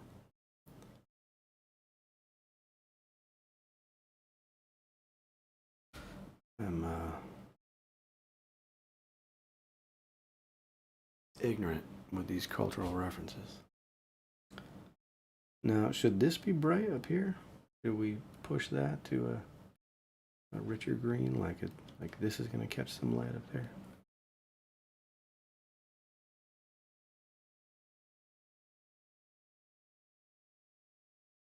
You know, the more saturated that is, the more it is going to feel like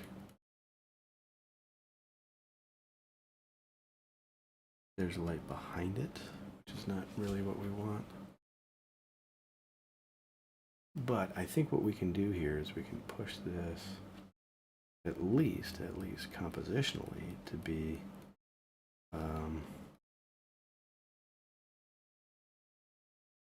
less in contrast with the background as we near the edge, so then it doesn't, you know, as a shape, it wouldn't be as strong against the background.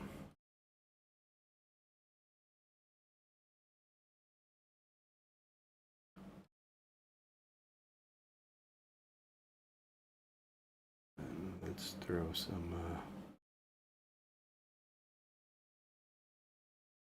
sky color back in there.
You know what this is lacking is clouds.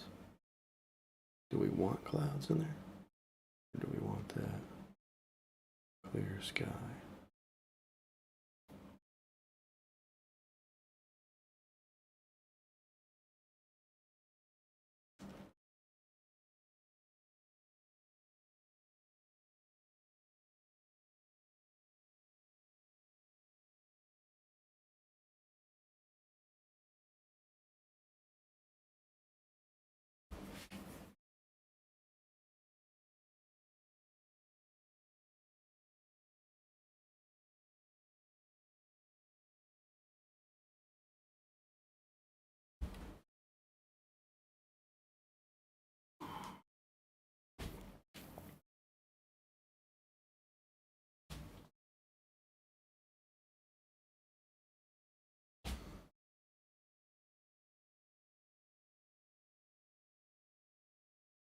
I wonder about, like, right over here, if we shifted some of these colors just a little bit closer to gray, or just using gray, if that starts to feel like it's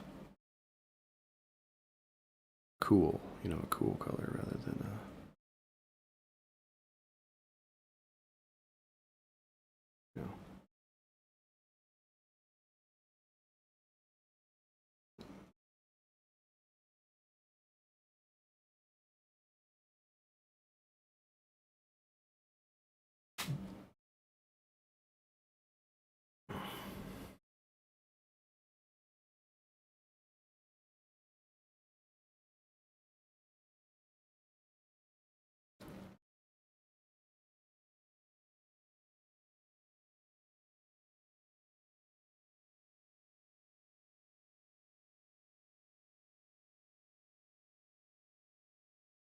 And then let's say take this.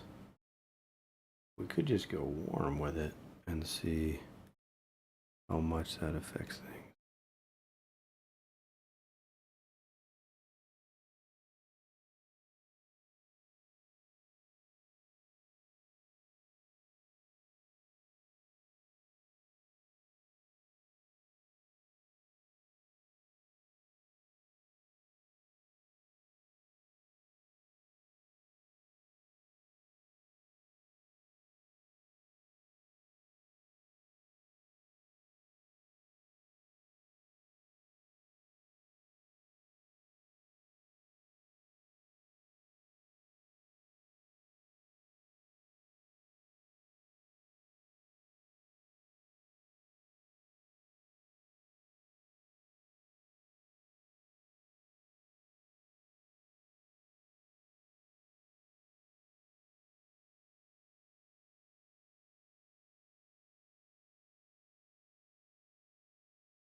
And here's an area where I'm not sure to what degree I want this to be, to follow like very stringent approach to um,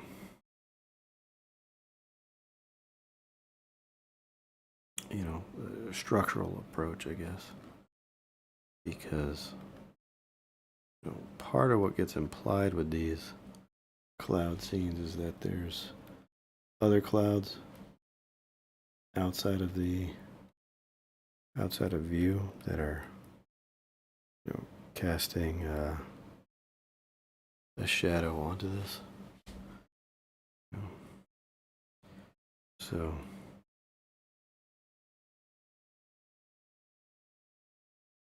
could it be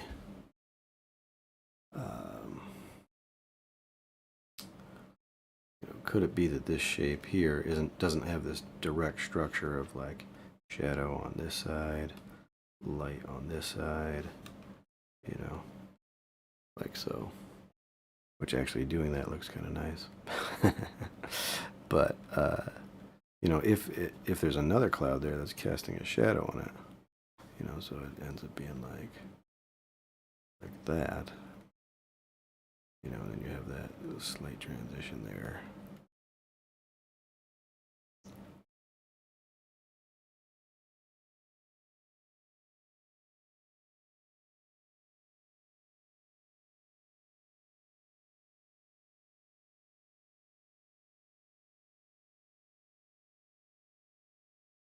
I don't know.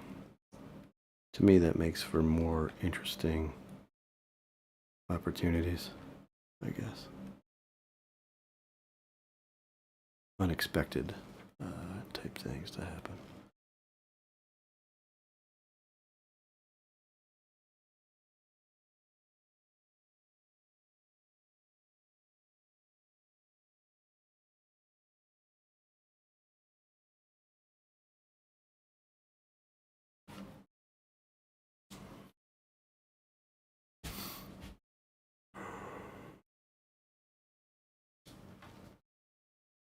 And then this warmth, I don't know if that's just a matter of trying to make it more eye-popping and interesting, if that's why I want that in there. I don't know that it would actually be in a, scene that way.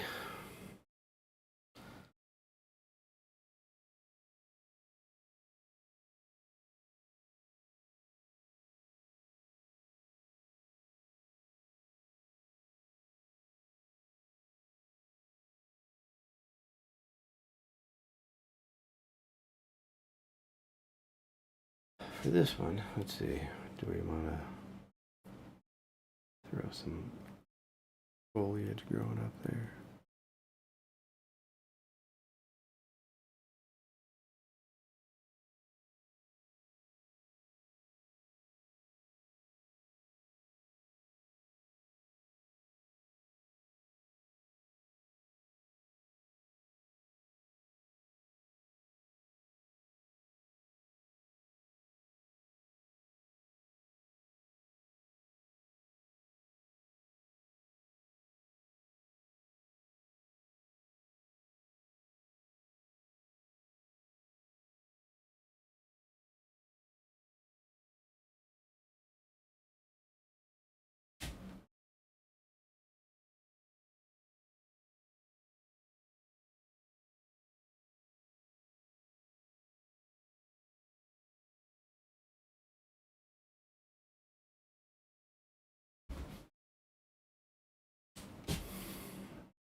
There we go. It's just looking for that right spot, and I think this is working because it makes that appear to be a beam kind of coming down, and it also, I think, emanates or leads into that window. I don't know. It's minor, but I think it's stronger than it was before.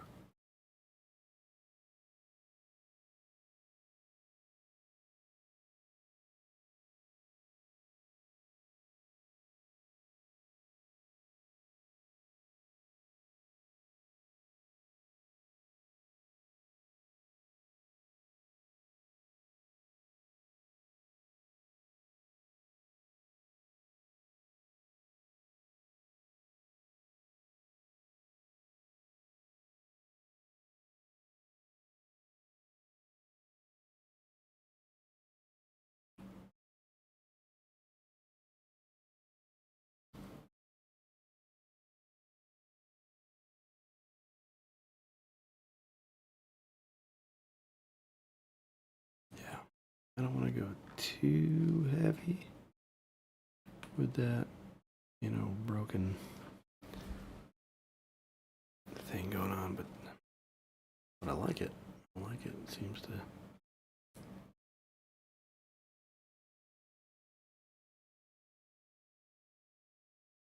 Roughly be doing what I want it to do. I think those are too uniform.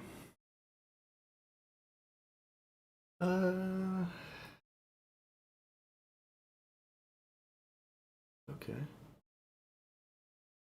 Let's see, it's about midnight.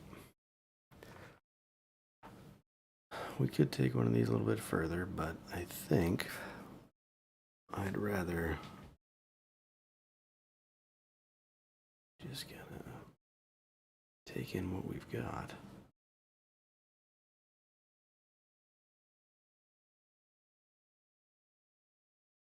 Again, working on these at like a really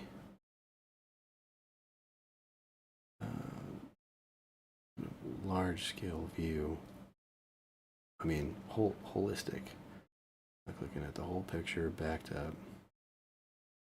I think is beneficial.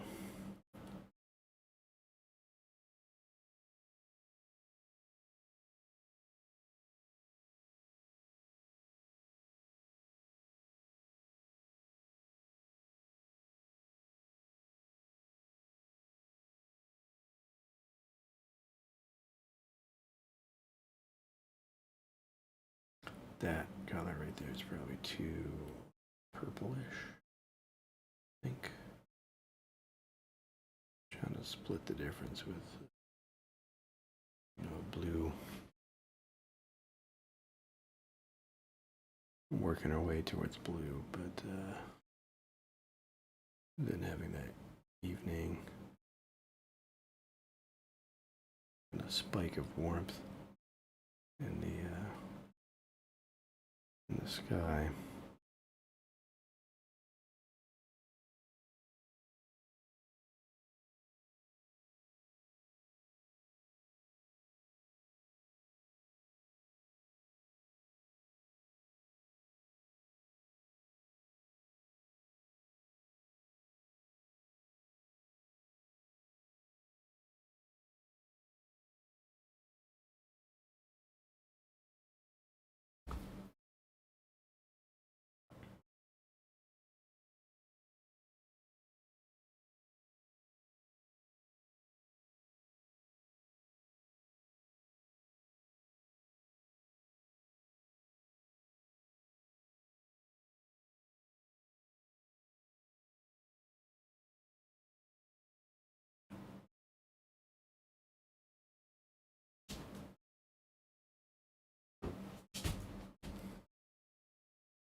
Hmm.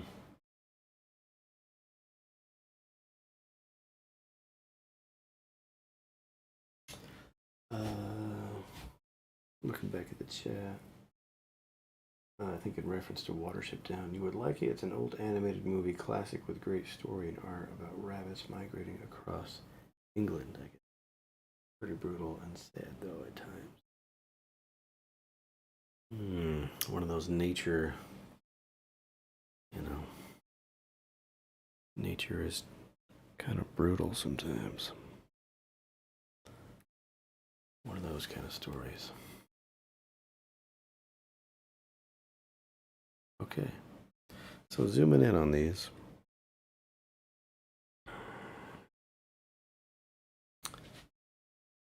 Obviously, there's a whole lot we could do to bring this into the real world, or rather, bring it closer to something we'd like to spend a little time looking at. But I think spending time at that like top level, figuring out the composition and the essential characteristic of a painting or of a scene. I think that's important. I think it's interesting when you zoom in on these, and it's just seems like there's not a whole lot going on.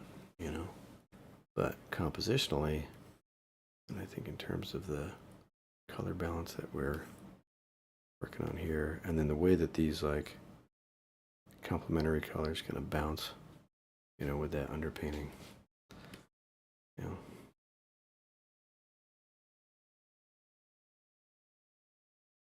It's nice.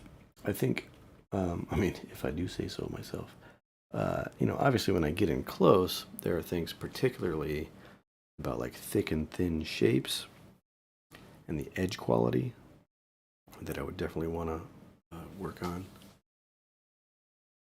And maybe we will. Maybe we'll pick it up, another night. I think if I were to isolate these, not all of them, like I don't know what I think about that one. There's very basic concepts that we're playing with each of these. This one being that idea of the hill that can be isolated. We don't have to this big epic scene. We don't have to have a lot of cues, but if we have that sky background cue, this kind of flattened out sky where the clouds are like below the edge of the horizon here, or what would be perceived as our horizon line. And then these ones, I think, as long as we give them a fairly strong shape, then it reads as though we're looking up, right? In fact, I might just knock those out and see if that helps paint it up. Because then, we could do a cloud that we're actually, looking at almost straight up at,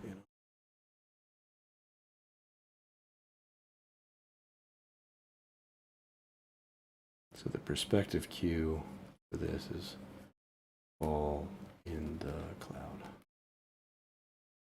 layer.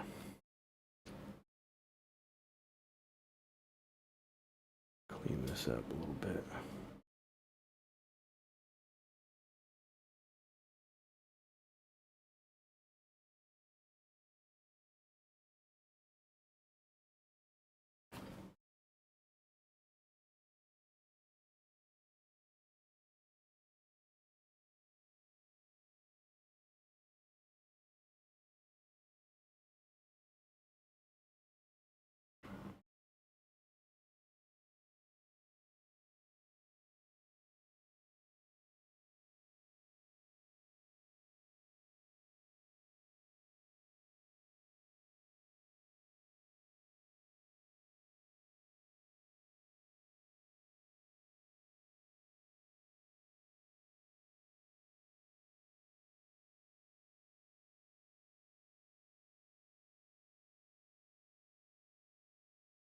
Not even sure if that one's necessary. Just knock it out completely. And I think that gives us the sense that we are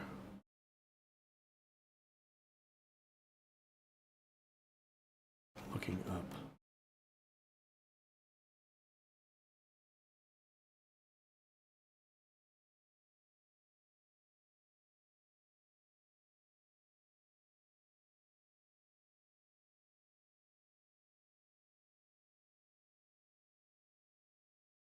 So anyway, not a super complex concept, but the one that we are exploring nonetheless.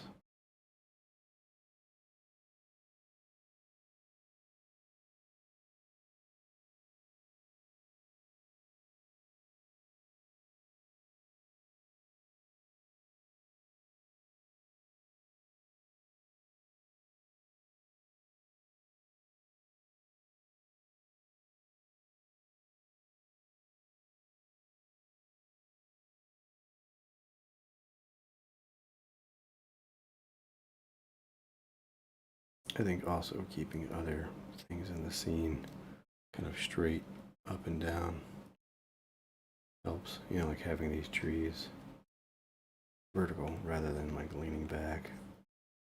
Even, I mean, I suppose you could lean them forward, and that would imply a little bit more that we're looking up.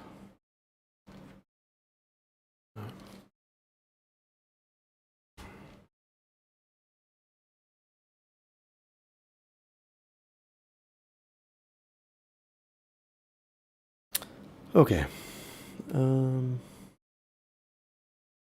Here, real quick, let's just do a new layer, and I'm just gonna separate these.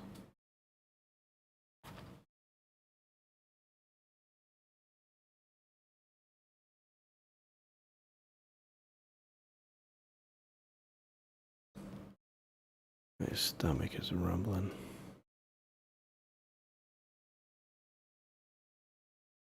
Hungry.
Yeah, okay, something like that.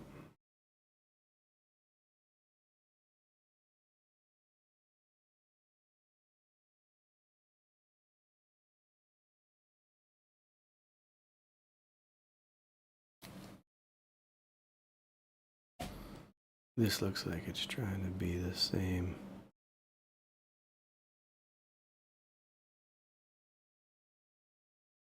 As that.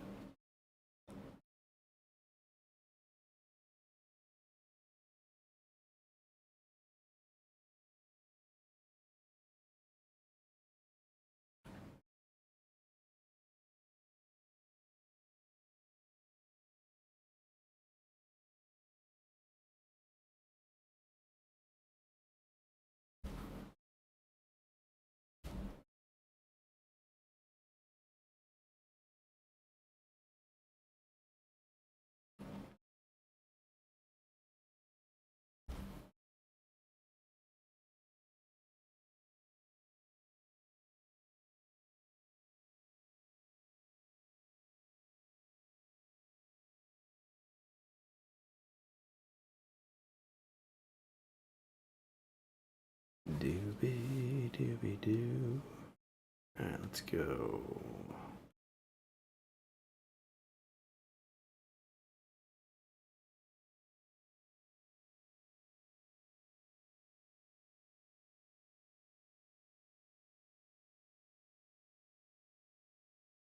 Yeah, I don't know.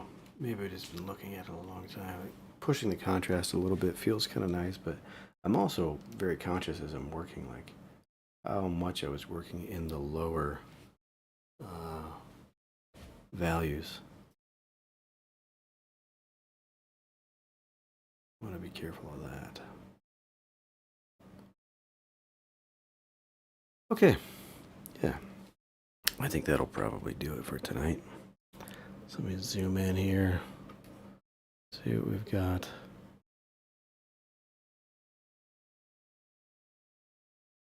So, a bunch of images attempted from memory. This would be like 24 hours ago. Little more than 24 hours ago. But yeah, I was thinking as I was uh, running and seeing all these pretty cool things that like there were lots of neat things to take in, but I was like quite aware that you know what, like I'm not gonna like capture this thing and have it as my own. I'm just you kind of have to just live in the moment, enjoy what you've got, and not feel like everything is something that you're going to take and make something out of. Obviously, I want to take inspiration and create things from my experiences and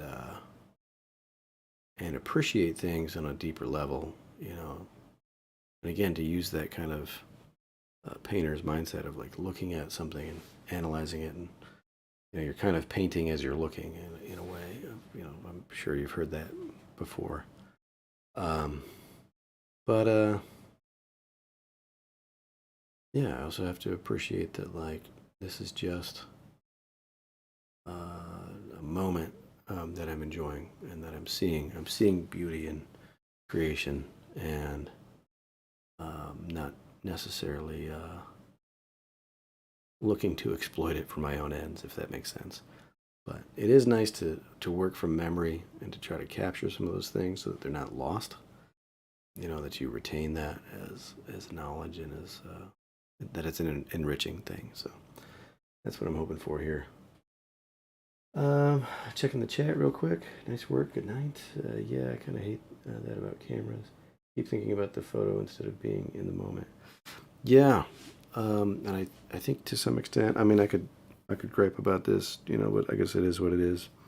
We live in this age with devices and social media, and everything's just images all day. And we've gotten pretty good at it. We've gotten good at making things look aesthetically pleasing, eye popping, and so forth. And we've just kind of gotten used to consuming something like instantly, making a snap decision on it, and moving, like just scrolling through. And I've said it before about art becoming content. Like you make content, you don't make art, which is like just terrible. It's just I'm not on board with that train, right? And So yeah, I think we need to slow down, enjoy the moment, enjoy what's around us, um, make the art in that spirit of enjoying what we're seeing and what we're experiencing, and sharing that, and not in the spirit of, um, you know, look what I can do and how many likes and follows can I get off of this.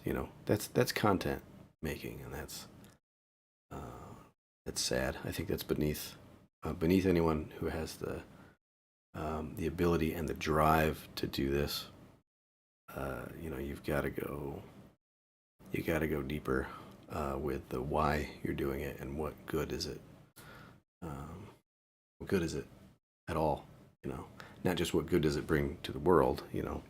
Obviously, we can kind of we can layer meaning on top of things by saying like, oh, this makes the world a better place, or whatever. But like, it's not just that. Sometimes you just do something, or you conduct yourself in a way that is good and meaningful and wholesome just because of the character of what that is, right? So I'll leave that for what it is. But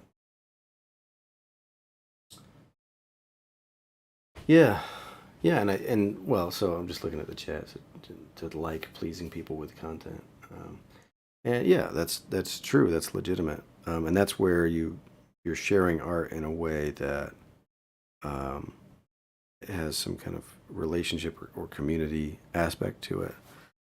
There was an artist, I know I've mentioned this before, but the book I think was called Culture Care, and he had a couple good points in there that I really liked. But one of them was he was talking about generative art, like the art that makes other people want to also create, and just the value of that, and how that's like this kind of life-giving cultural thing, as opposed to you know, look what I can do, or art that's just,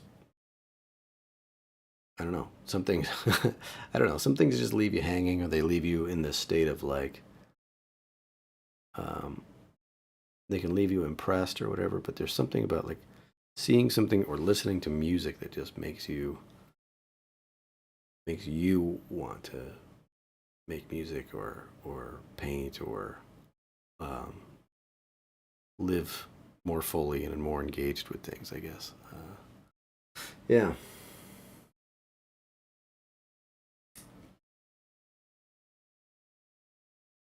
People understand ideas if they don't hear. Yeah. Yeah. Well, I think I could go on forever about that, and hopefully should stop before I, you know, start bending towards the negative. There's always the like, here's the thing that you're fighting against, and the thing that you're trying to uphold and do, and always better to focus on what you can do, and what is beautiful that you want to protect in the world, rather than the thing that you see as a threat to it. If that's social media or whatever. Yeah, I think if you keep your eye on the light at the end of the tunnel, then you won't be too concerned about all the other things around you. All right, I should wrap this up. It is now midnight, and I am hopefully turning a new leaf where I start these things on time and end them at a reasonable hour and go to sleep. So, thank you for joining in, and thank you for the chat. That was really great to hear from you, and have some lively conversation. Otherwise, you're just listening to me breathe while I move paint around. So it uh, makes it a community, and not just a discipline, I guess. I don't know what else it would be, but anyway, and I appreciate it. All right, have a good night. Thank you for watching, and I'll see you next week. All right, take care.